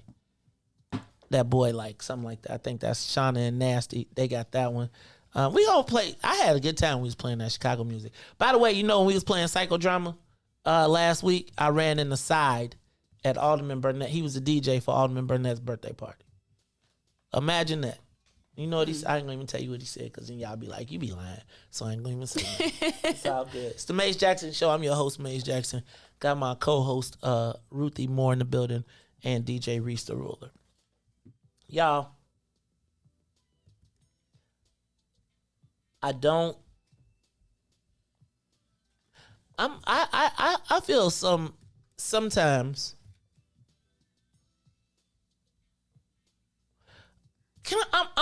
Ruthie, I'm tired of being the bad guy. Like, I guess I'm the bad guy in the wrong circle. I gotta find me some new friends. I do. 'Cause it's like I feel tied to this system that I keep saying it. I feel tied to this system that has taken pride in kicking my ass. And I still don't want to hurt. Like, You know how you don't want to see, I don't wish nothing bad on nobody. Even after they have committed harm, hurt, harm, and danger to me and were willing to throw me to the wolves for some white boys who are also indicted. Right?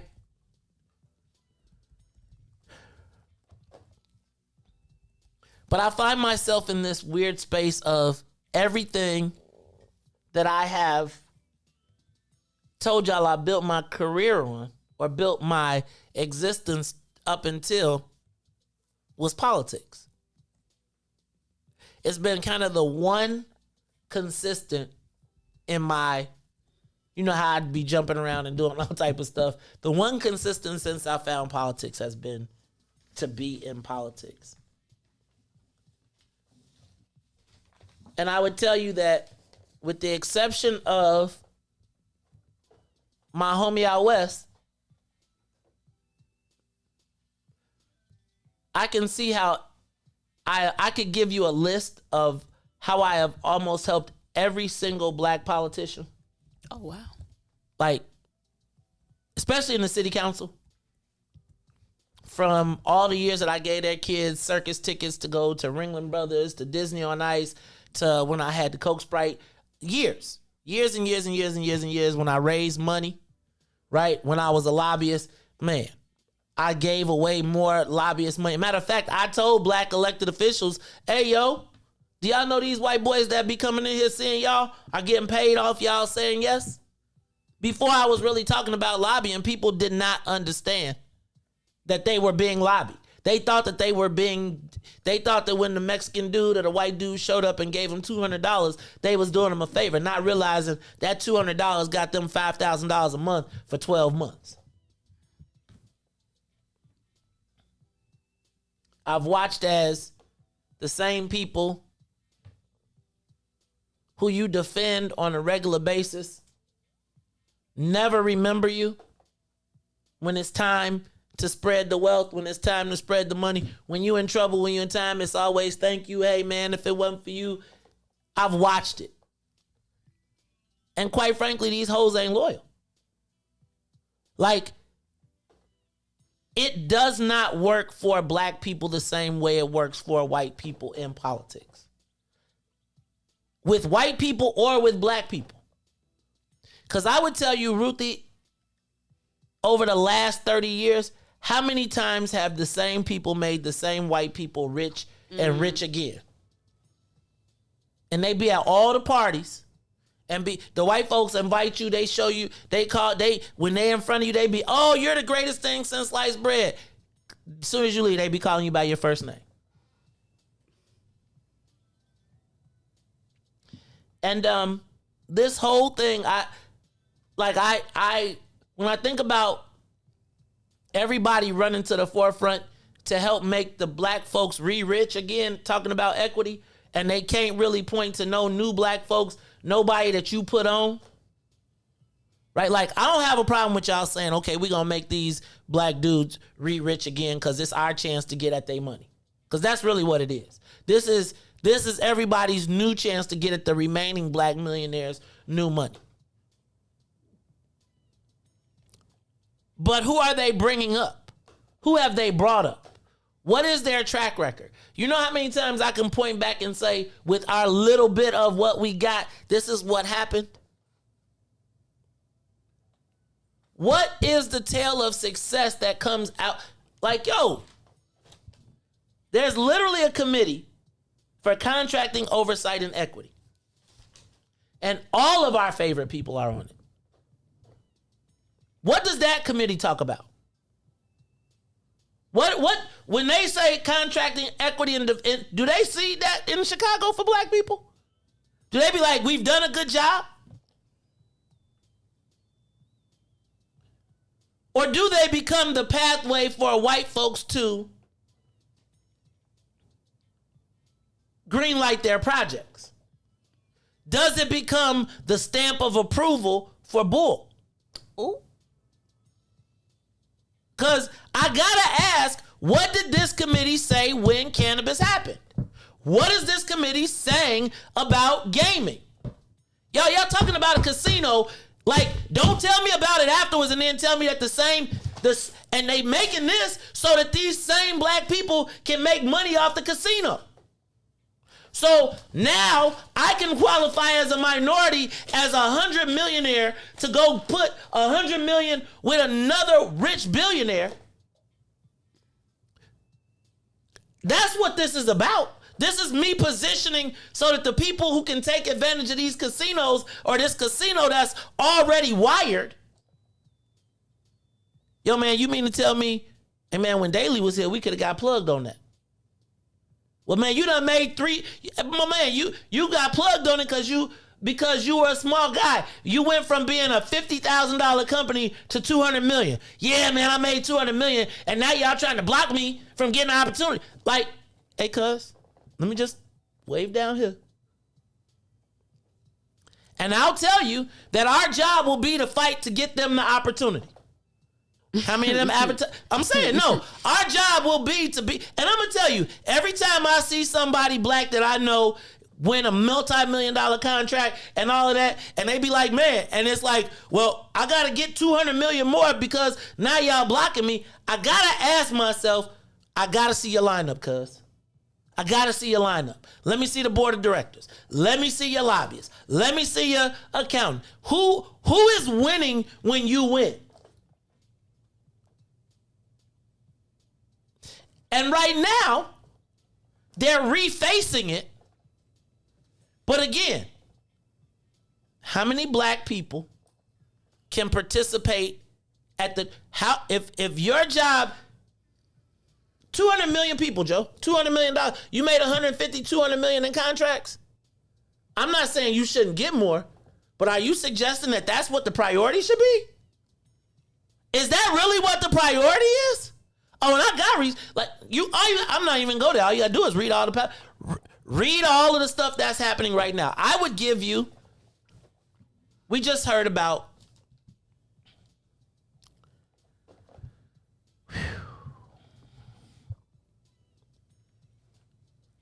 They just approved the Invest Southwest. Just approved 4 new projects.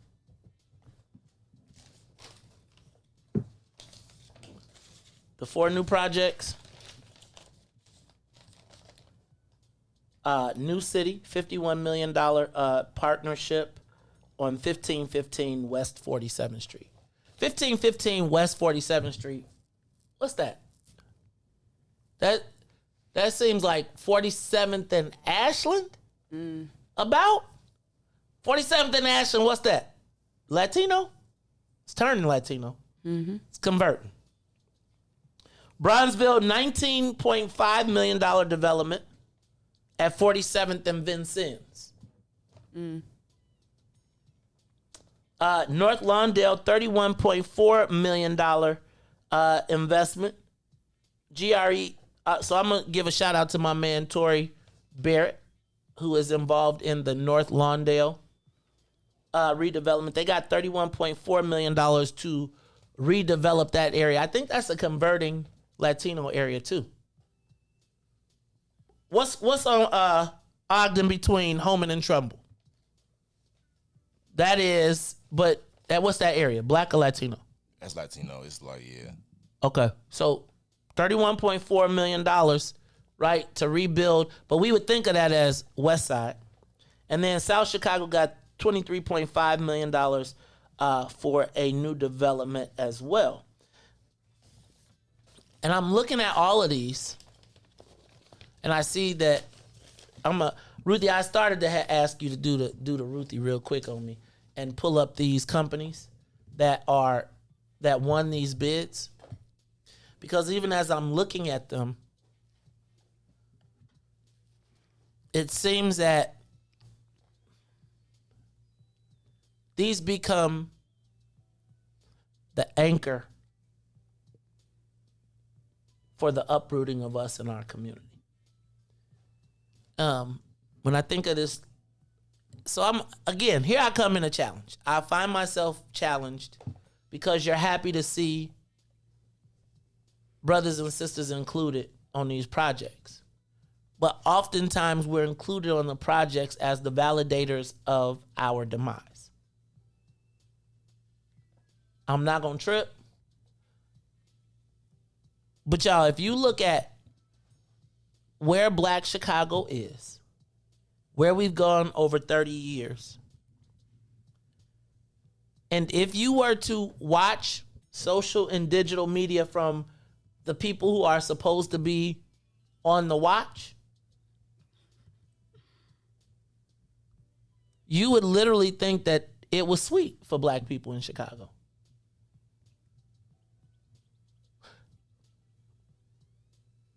I guess, when do we start? Like, there's a rebuilding, a reimagination of Chicago. And y'all, I honestly can tell you, I don't know where I fit anymore. Right? Like, I'm just being 100% honest with y'all. Like, this has evolved into, like, as I'm talking about this, I'm literally having an internal battle with myself because I don't know how to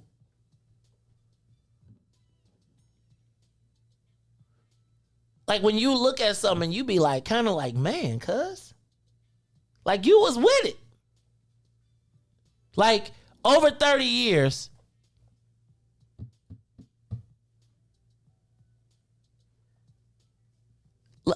can I just tell y'all, in 2 years, we watched 2 multi-billion-dollar industries come. And we have a committee called, let me read the name of the committee again. It's called the Committee on Contracting Oversight and Equity.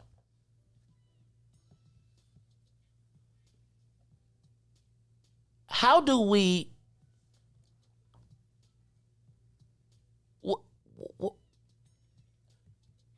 how do you look at people,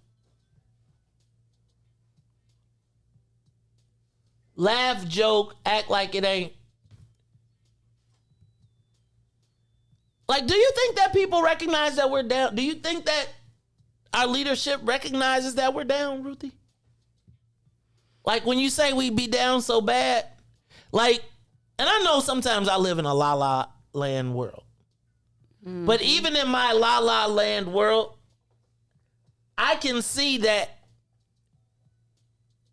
our outcomes don't add up to what we got.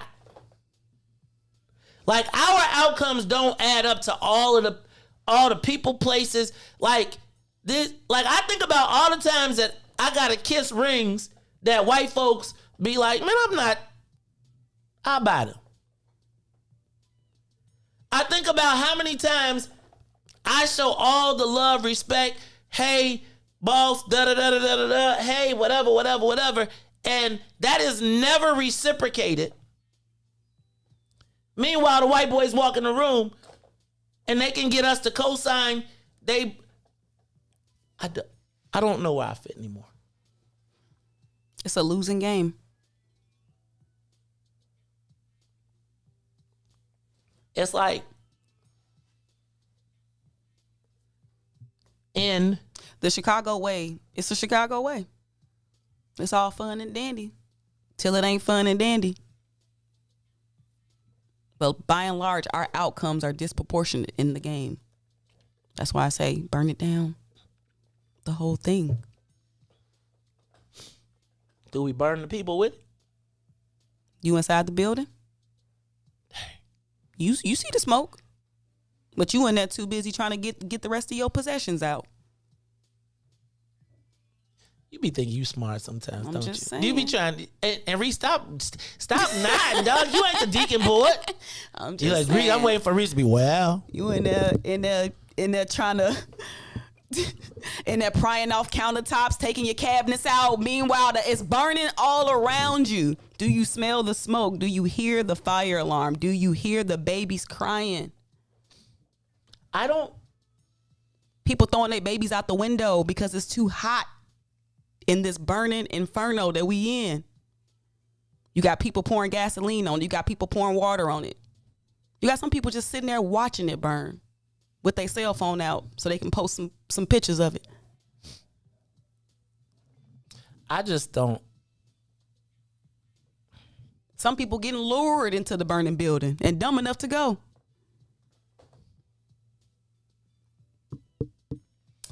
I don't understand us sometimes. And when I say us, I include myself in this. I don't know if it's because I don't know anything different. But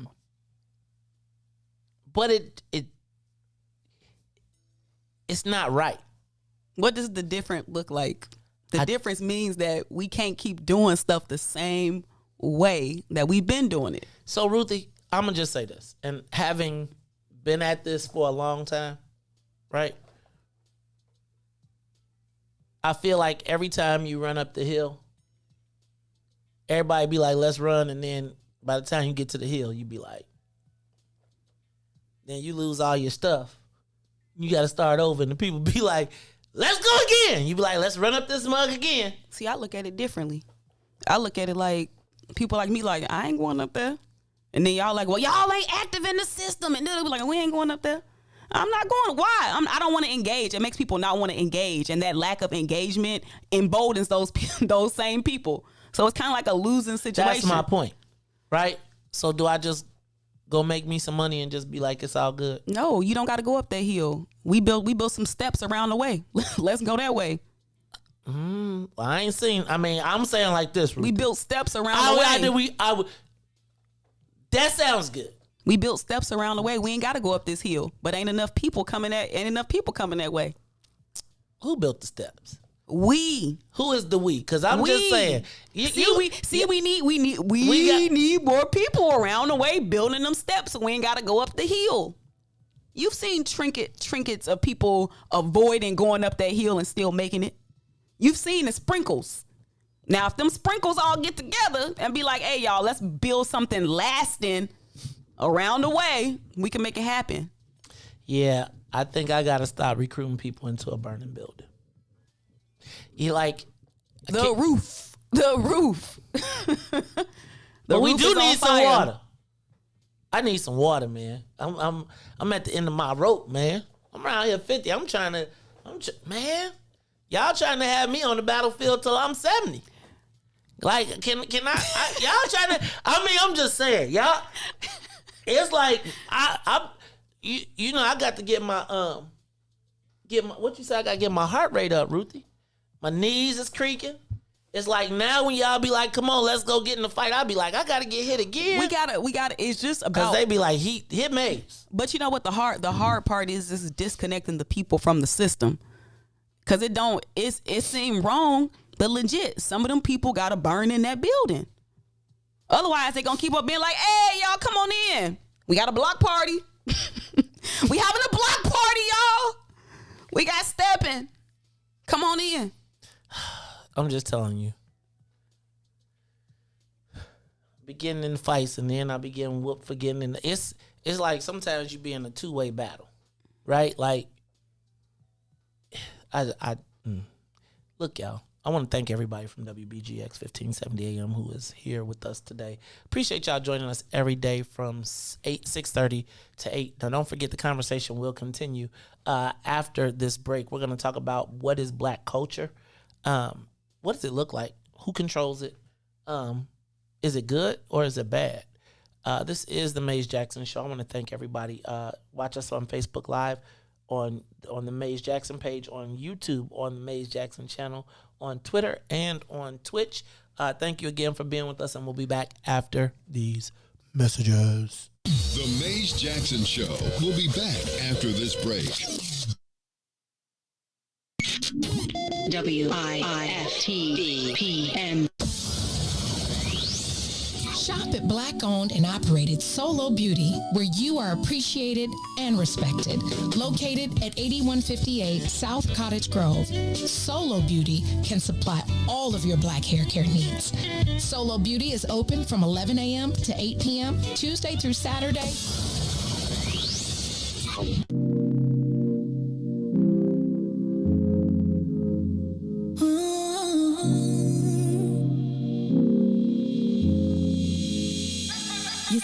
you see him, my best friend. He hold me down like ankles fighting the waves. Upon not to my crime, yeah, I do time. Till I'm with you, I be counting the days. Yeah, ooh, been through so many things, but we always get through. Yeah, ooh, it ain't always perfect, but it's worth it.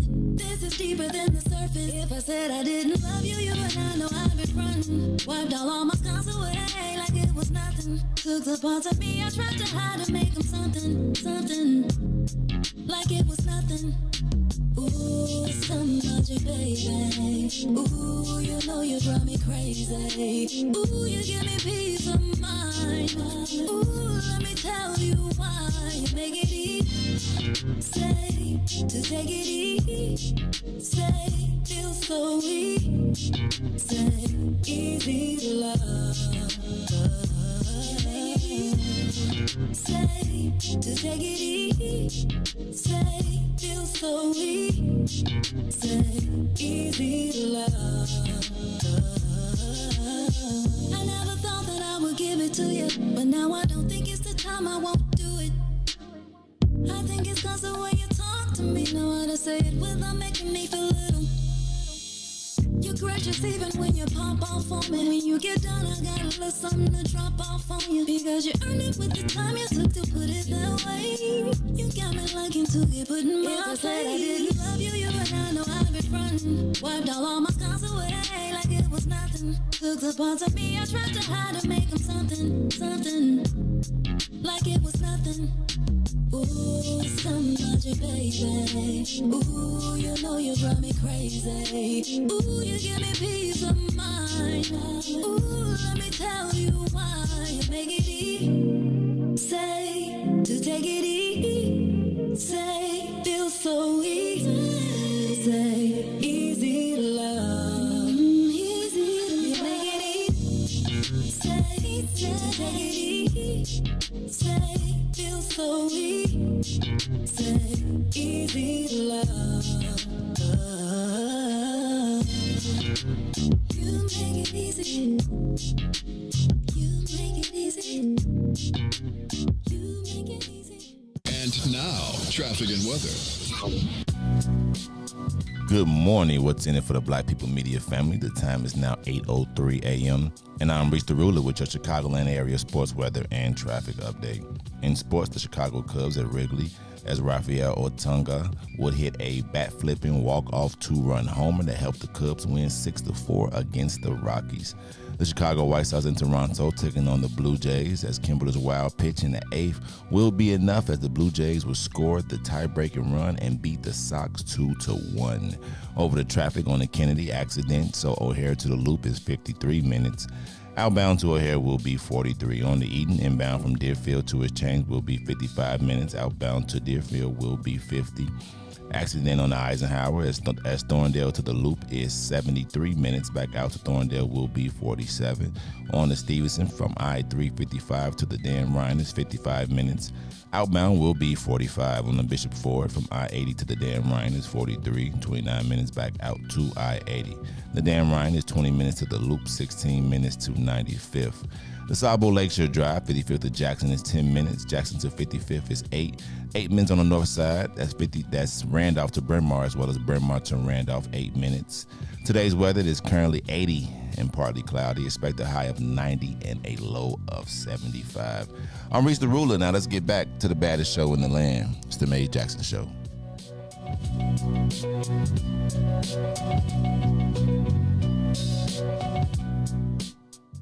Back to the Maze Jackson Show. You are listening to the most dangerous show in the morning. This is What's in it for the Black People Radio. Maze Jackson. Maze Jackson, the most vociferous advocate for black people in the world.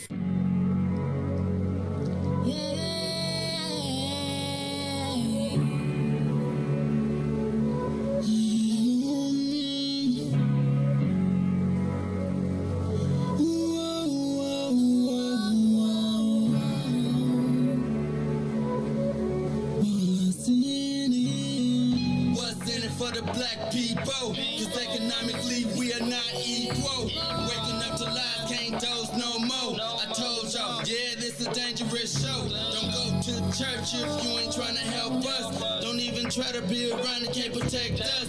We see the lies, not other politicians. We need money and no symbolism. It's Maze, it's Sonia, and Ruthie, and Todd, explaining how we all come from God, giving us tools to beat the odds. If we're united, our movement gon' stop. If they ain't trying to help us, they ain't trying to do nothing. We gotta do something, we gotta stop running. It's time to confront the problem. Really, you expect you oppressed to solve them.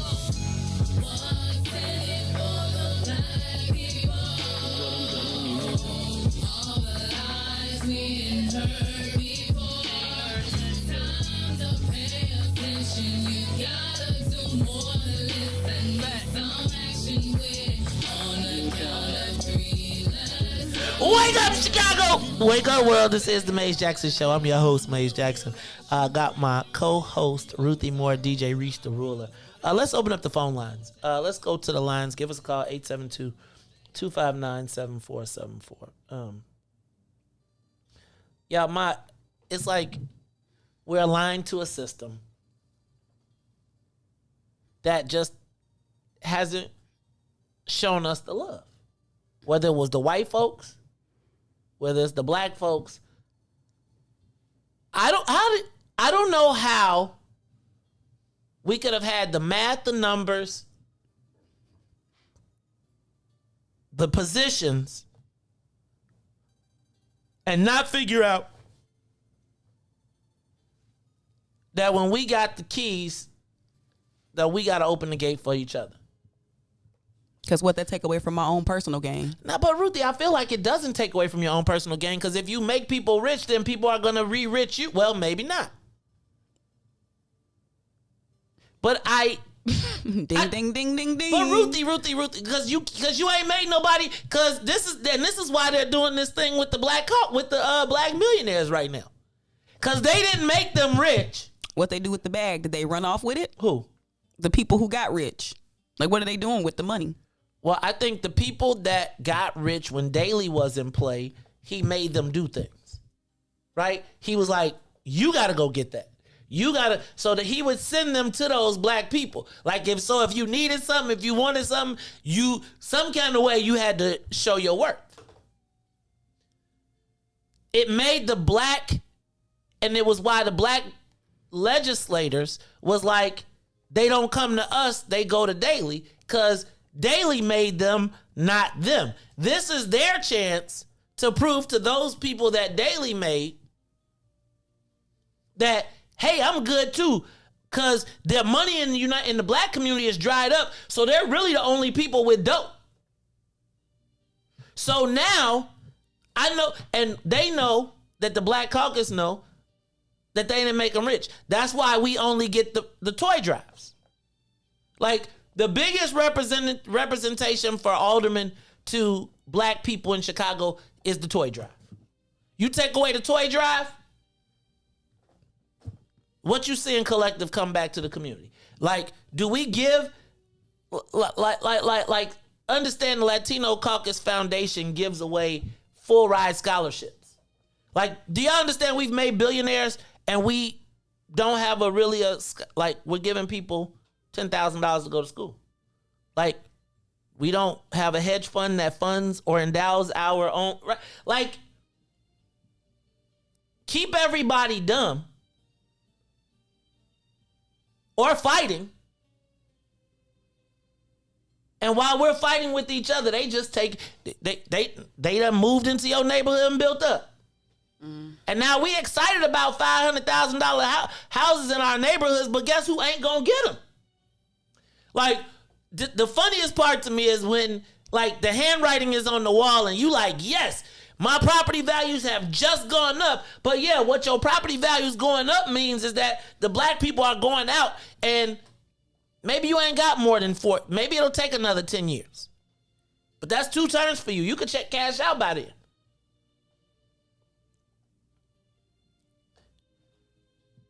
How do we, like, and I know I talk about this ad nauseum, and I think I'm coming to like a crossroad.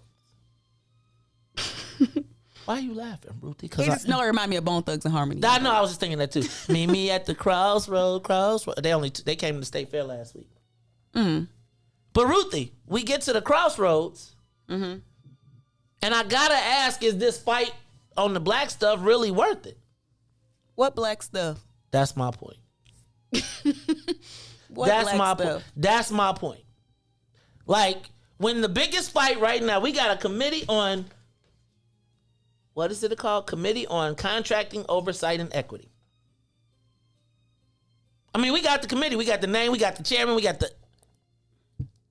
had the budget. We had the, right? We got the top spots. We got the mayor. We got the black power. What am I doing? Really, what the hell am I doing? Besides frustrating myself in the mornings. I think I should turn it into a comedy show. We could tell jokes about Reese Hat. Well, Mace. We could bust all morning, Ruthie. Oh, nah, y'all might get sensitive and be like, let me just say this. Uh-oh. See, she's getting bored. I'm just sleepy because I do get up every morning to do this. And again, like you said, for what? I'm an advocate, but I can't be advocating this system. We can't work within it. So literally, I feel like we done try every single way to work within this system. You play the game. I think we should. You don't play the game. It's like you can't win. I think we should start going to people's houses. Like, I think we should go to the lobbyist houses. No, seriously. You know they publish out everybody's information. Before we go to the lobbyist houses, we need to understand the function of a lobbyist. Get that back! But I think part of the challenge is we have issues with helping other people get rich. See, and I feel like, pick your lane. Like, I feel like everybody want to get rich in everybody's lane. Like, that Negro got some money over there, so let me get that. No, you got money. Like, I'm not a cannabis dude, so I'm not going to get rich in cannabis. So I want to help the cannabis people get rich, and hopefully the cannabis people will advertise. Right? But we don't have an ecosystem, and that gets me. We ain't got no infrastructure. Which gets me to an opportunity to pivot. Ruthie, I want to talk about something else. Yesterday, we spent a lot of time on Sha'Carri. We spent a lot of time on Sha'Carri yesterday. I really felt it was a great conversation. People like, why are you tearing her down? I felt like I really didn't feel like it was tearing down. I felt like it was a comedy moment.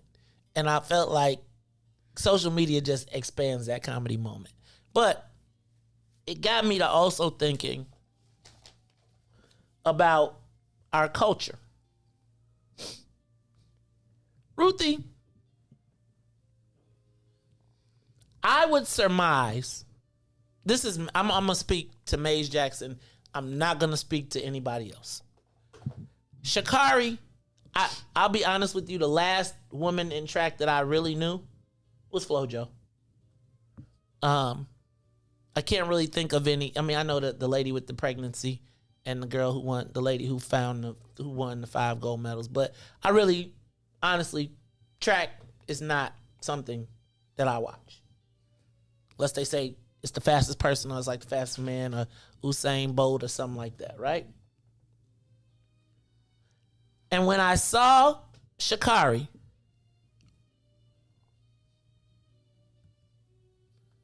win the race and I saw people celebrate her,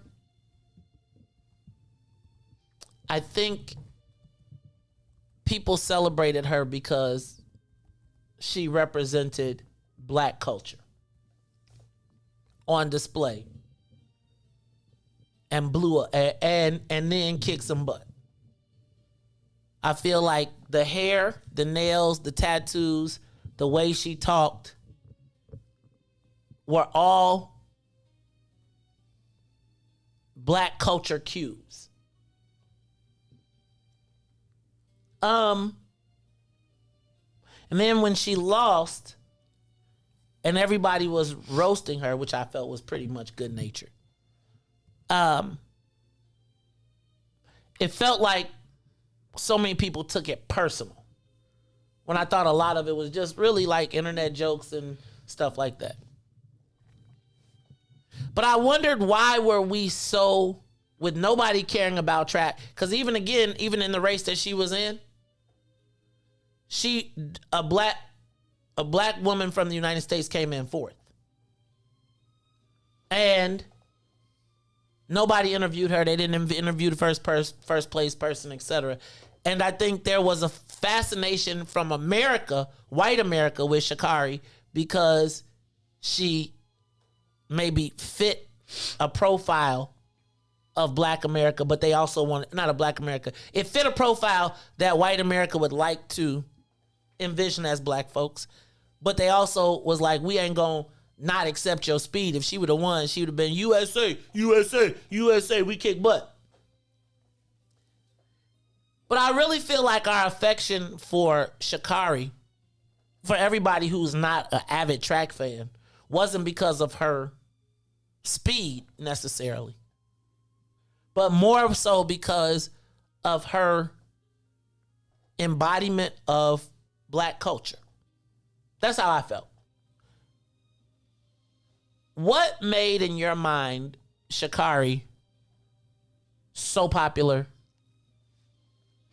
Oh, and I also believe that part of it was she exposed a bit of the hypocrisy of America and the cannabis and the sport. And it was kind of like, man, y'all gonna make the baddest person in the land sit down over weed. See, y'all just some hypocrites anyway. And I felt like that was another component of the embodiment of the black experience. Talk to me about, where do you think the affection for Sha'Carri came from?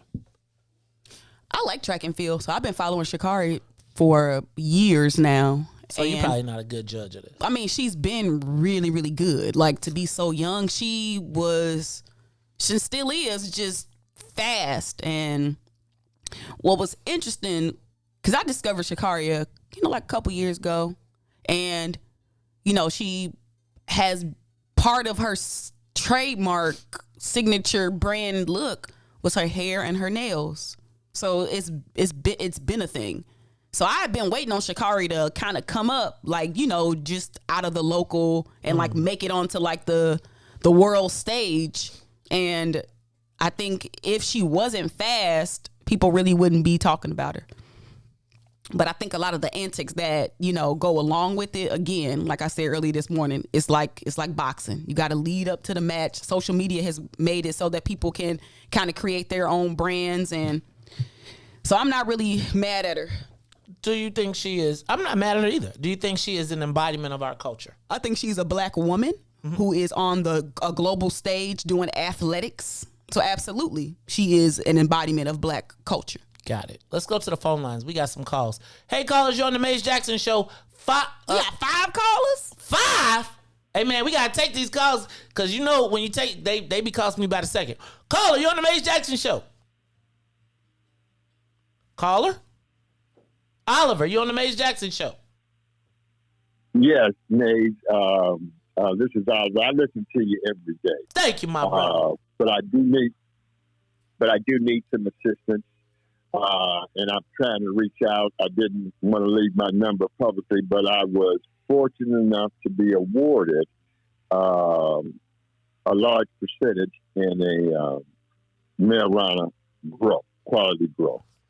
And I'm kind of left out here on open. I'm out here with my son trying to figure out what direction to go in because even though that I was blessed and fortunate to get this, there's still an awful lot of money. I hear people talking about money in hundreds of millions. I hear people talking about money in the billions. And then I hear people talking about money in the millions. So I'm trying to sort through this whole thing. I'm a retired businessman for 35 years, and I'm trying to sort through this entire process and get all the facts actually before I make a decision in what direction to go with this. So how can you help me with that, or will you help me with that? I definitely will help you with it. Reese is writing your number down. Reese, give me 2 numbers in it so I can make sure I got the right number. Right? Tell me 2 numbers, and Oliver will tell me. Just say 2. Don't tell his whole number. 4, 9. Those numbers in your phone number, Oliver. 49. Yes. Okay, Reese is writing that number down. I'm gonna call you today after the show. We got your number on caller ID. Thank you very much, man. Thank you, brother. Have a great day. Thank great you, my brother. Show. Thank great you so much. Show all the time. Have a good day. Thank you, my brother. Look, y'all, speaking of that, right? So many of you all who have gotten cannabis licenses or have been the awards and are now stuck, and the white guys are coming at you crazy saying, hey, please, before you sell to anybody white, can you please contact me? Because we'd like to keep it black. We'd like to keep it within our network. I'm happy to show you how you can own as well as get money, get some economic benefit, and keep a percentage of the business. But we cannot let this all go and be sold to multi-state operators. Thank you for your call, Oliver. I'll be following up with you today. Devin, you're on the Maze Jackson Show. What's up, my brother?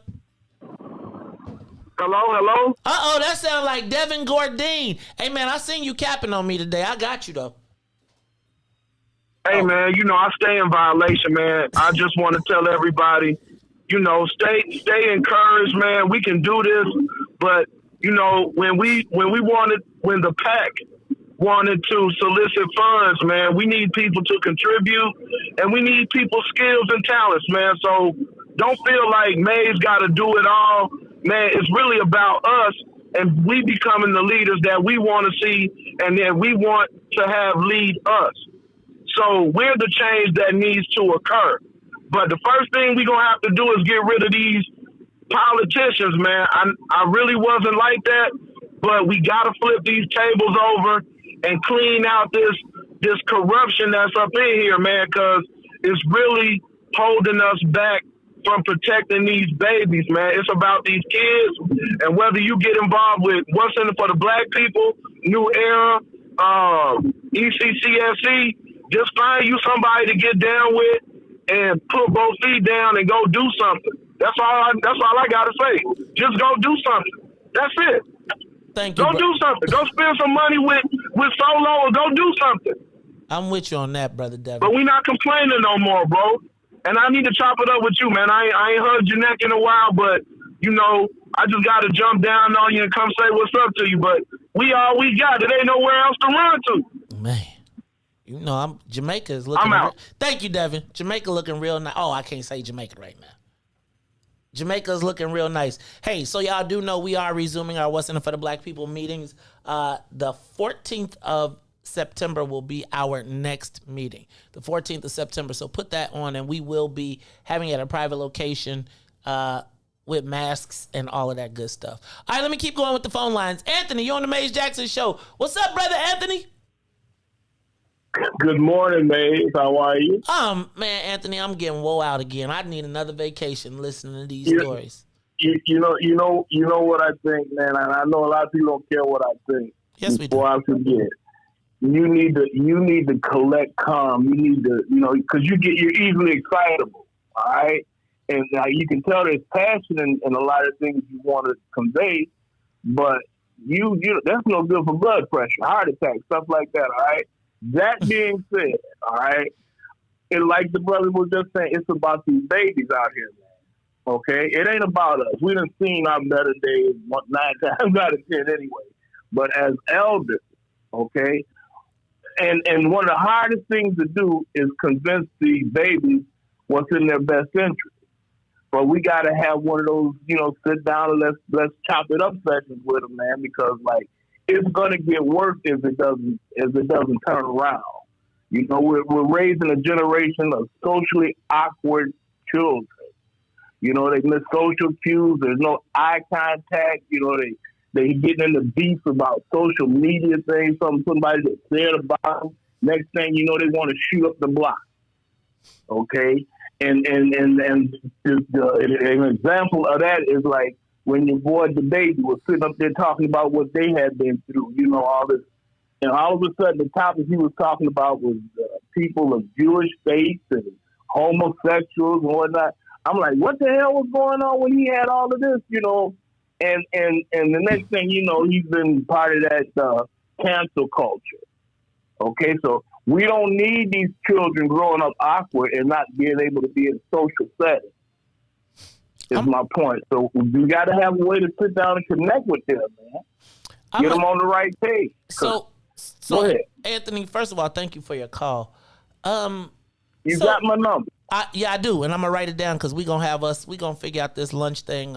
Even if we got to have a salad with the plant-based African. Man, that's what I do. I'll come to you. Oh well, let's do that. We have us a salad, a plant-based salad. I might put a little steak on mine, but it's all point. Anthony, let me thank you, my brother, for calling. But you know, sometimes I want to disagree with Ruthie. I really do. Which part? Everything. No. But I do somewhat feel like, not to burn it down, but I do feel like I don't want to, like, you know, I don't want to lead another generation of people into this sausage maker that was willing to grind me up and spit me out as a piece of material for white folks to tread on.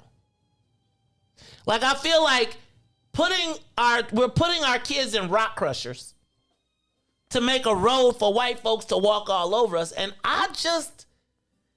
there's something that just ain't right. And it's like I don't even like going places. I ain't gonna lie to you, because I be looking at people, like, I really feel like I am watching during the French Revolution, and she said, let them eat cake. You ever been at a party and you be like, y'all are straight kicking it, and it's not nice out here right now. And I be like, and they be ha ha ha, and everybody got the freshest suits. They kicking it on boats. They doing all this stuff. And I'm like, do y'all understand that the people that y'all are supposed, like, I really be wanting to, like, take pictures and be like, here's what they're doing while you're choked out. And the lobbyists pay for it all. So when you fall off, guess what? The party's over. Let me go to the phone lines. Caller, you're on the Maze Jackson Show. We don't have your name, but what's up, my man or a woman? Hello? Hello? Hey, caller. Hi. Am I on the line? Can you hear me? We certainly can. Good morning. That's Ruthie talking to you, too. Yeah. Okay, this is Nefa. I just want to say that I'm so proud of you all. I'm an elder. And when I hear you guys on YouTube and on VON, it lets me know there is no generation gap for Black people, because what you all say is the same thoughts that I had and my generation had and the other generations had. So as long as we have people like us, don't be discouraged. And the thing about if they move us out of Chicago, wherever we go, we build again. If they move us to the south suburbs, we build there. And then we come back and take this city again. We take DuSable's land again. And as far as Shikari being Black culture, I think it's a subculture. It's not our culture to wear nails so long you can't wash the dishes. It's not our culture to be tattered all over. That's a subculture. And if some of us going to be like that, cool, but that is not Black culture. Thank you. Y'all stay up. I heard that. Right on. She said, stay up. Right on. Right on. And can I tell you what? I think that there's an evolution. Thank you for your call. I do want to talk about the Shikari thing and the culture and subculture, and that may not be right this second because we got a lot of calls. Let me go to my man Greg Sherman from ECCSC. Greg, last time I saw you, man, you was on the expressway putting it down. You weren't standing by watching as the police was about to make their move. What's up, my brother? That is my man Greg Sherman from the Black Gaming League, who, by the way, we got to get y'all over to Big Swill's TP because we got to get y'all get y'all doing some stuff. Ruthie was talking about y'all yesterday. What's up, Greg? How you feeling, man? What's up, everybody? How y'all doing? Happy Tuesday. Hey, man, I ain't gonna never stand back. Not never. But I called to talk about the culture, right? I'm so happy that sister went in front of me because she's wrong. She couldn't be more wrong. And I think that's what's wrong with black culture, right? We still got the Bill Cosbys of the world and that thought process, the Oprahs of the world, right? Who criminalize and demonize hip-hop and the culture, right? And so you got the educated folk who always been in the house with mastering them, and then you got the field who always been doing them, and it's never changed even in the streets, right? These shorties, if you look at the shooters, Maze, right? And then you think back just about 10 years or so, all of these shooters are emulating Lil Wayne, Future, and Gucci. Face tats, the way they dress, all of that. I think the difference between back when we was coming up and now is our fathers was around, or the big homies was around to tell you, man, Prince cool and all, his music good, but you better not try to wear ass out pants. Or, that music is good, but you can't emulate those guys. They're just artists. And I think that because the fathers are left and the culture is running rampant, right? I think WAP won Album of the Year. And so for that sister to say that's not the culture, I'm saying then how does that win Album of the Year? It's intentional. They put in front of our children what they want our children to emulate. And I think that is the divide in Black America. So those stop right there, Greg. Who still want to, Let me jump in right there. I'm sorry, I didn't mean to cut you. I thought you was about to pause right there. So, Greg. I am. Good. So, when you talk about the culture, and because WAP won Album of the Year, is that the culture that we've decided is our culture? Or is that the culture that is put upon us or raised up? And the reason I say that is because, so having grown up in Bolingbrook, the greatest, just the greatest. And Reese, I saw you yesterday trying to be slick. So you clear? I was born at Woodlawn Hospital. I was here from 0 to 9, left, came back at 18. So don't get it twisted. But the thing I was thinking about, Greg, when I talk about this is, growing up in Bolingbrook, I saw white people emulating what they thought was our culture. And even right now, I see white people emulating what they believe is our culture and then even profiting on it.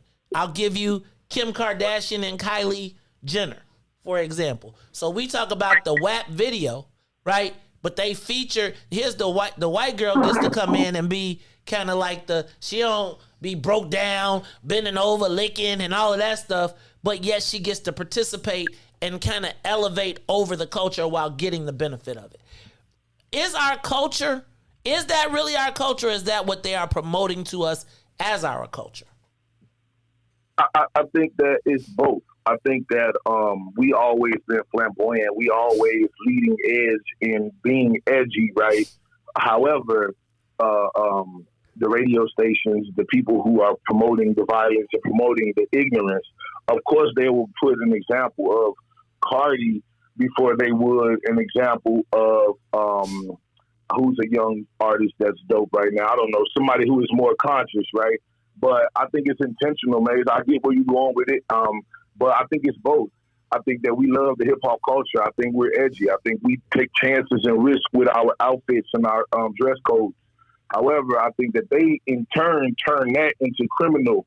And then as long as we got black folks who look at young folks and their edginess, right, and don't equate that with bell bottoms and high platform shoes, right, they just demonize them, then of course our babies gonna always lost because we the ones vilifying them the most.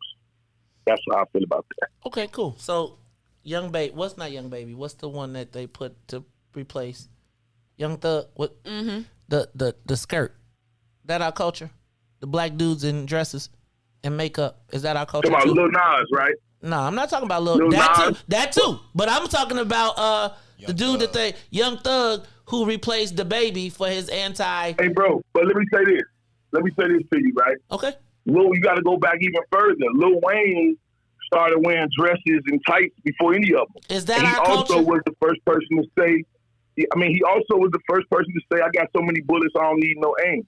And then you look at the streets, they got these drums and these switches. No, bro, I wouldn't say it's our culture, but we have to look at it that why do we have a whole generation of babies acting this way? So we can't just say that's not us. Who is it then? I'm not suggesting that it's not. I'm asking you, is it our is it good? So is our culture Yes, good or bad? I say it is. I say it's yes. I say yes, it is our culture for sure. Okay. And we have to be conscious of how we allow people to manipulate our culture. Because it's all, Prince and Mike Lynn was edgy. Everybody has always been edgy when it comes to black entertainment. The difference is now it transitions to just straight to the streets instead of just being entertainment. So I think that's the lack of fathers and substantial parents in the household to combat what's on TV and what's in the music. Okay, thank you, Greg. I appreciate your call. Y'all be sweet. Thank you. So is violence? Well, I would say violence is part of America's culture. I guess. So I'd be curious to know what is it good or is our culture good or bad? Is it, or you can't pick? That's why I want to know, like, who makes our culture? Like, who says this is our culture? Like, what year are we going off? I think white folks really say what's our culture.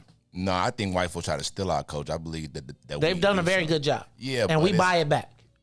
Yeah, but I'm saying, like, who sets our culture? Like, at what age, or like at what is our culture? Who says what our culture is? Is our culture always evolving? Like, is the way you grew up, is that forever in your mind as the culture? You know, but that's not how your parents grew up. You know, they thought it was, you know, like it's gonna always trickle down when you look at it. Like, you look at your kids, you probably like I grew up way different than you, but they gonna have a different culture. So, like, my question is, I don't know if they have a different culture.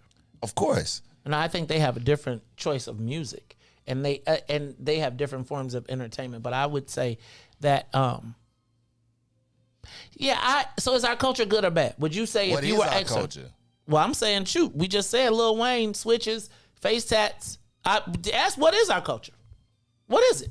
I'm even with that question. Give us a call, 872-259-7474. We got a call on the line. Caller, you on the Maze Jackson Show. Caller, hello. We don't have your name. Good morning. This is Yakub Jacob. What's up, Jake? All the way from Houston. What's up, man? I know you about, man. What scripture you about to hit us with? You about to tell us about the Hebrews? Talk to me, brother. I'm ready for you. I'm ready. Well, one thing about it also, I'm from 91st Street. I'm from Burley, Southeast Chicago. I'm from South Chicago, Jack. I live in Houston. Okay. You dig? I'm from the Southeast side. And love remembers to my boy Kato, who got passed on 87 Burley a few days ago. Rest in peace. But, yes, sir. But, of course, it's not our culture. It's a black American culture. That's y'all culture. Fake hair.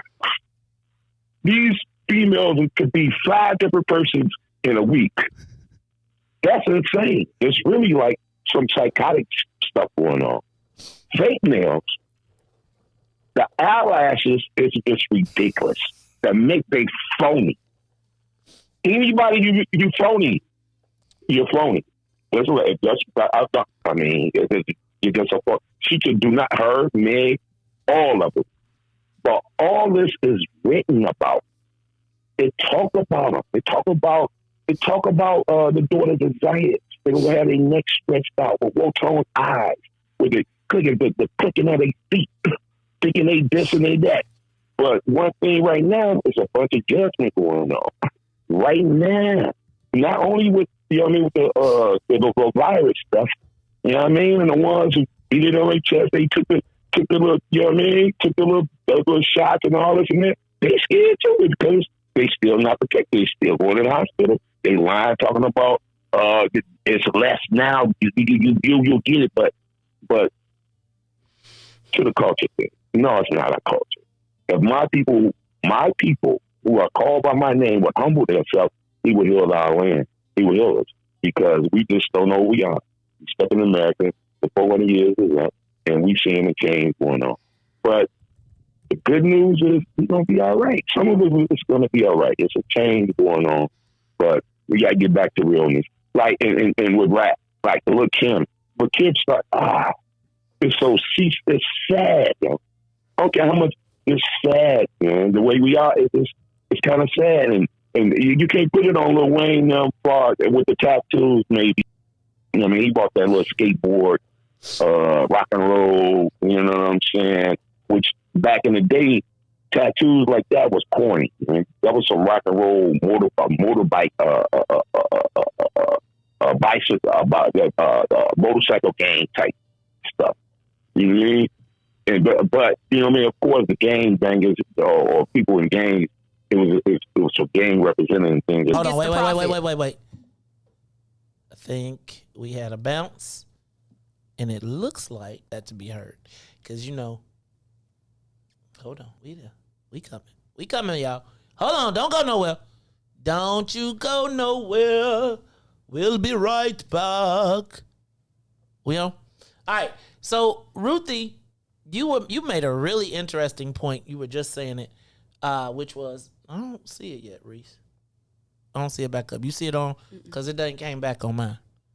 So I'm going to hold up a second. This is the Maze Jackson Show. Let's do this, Reese. Take a quick break, and we'll be back. Play a little music, and then we're going to come back. Ruthie, don't forget where you were at.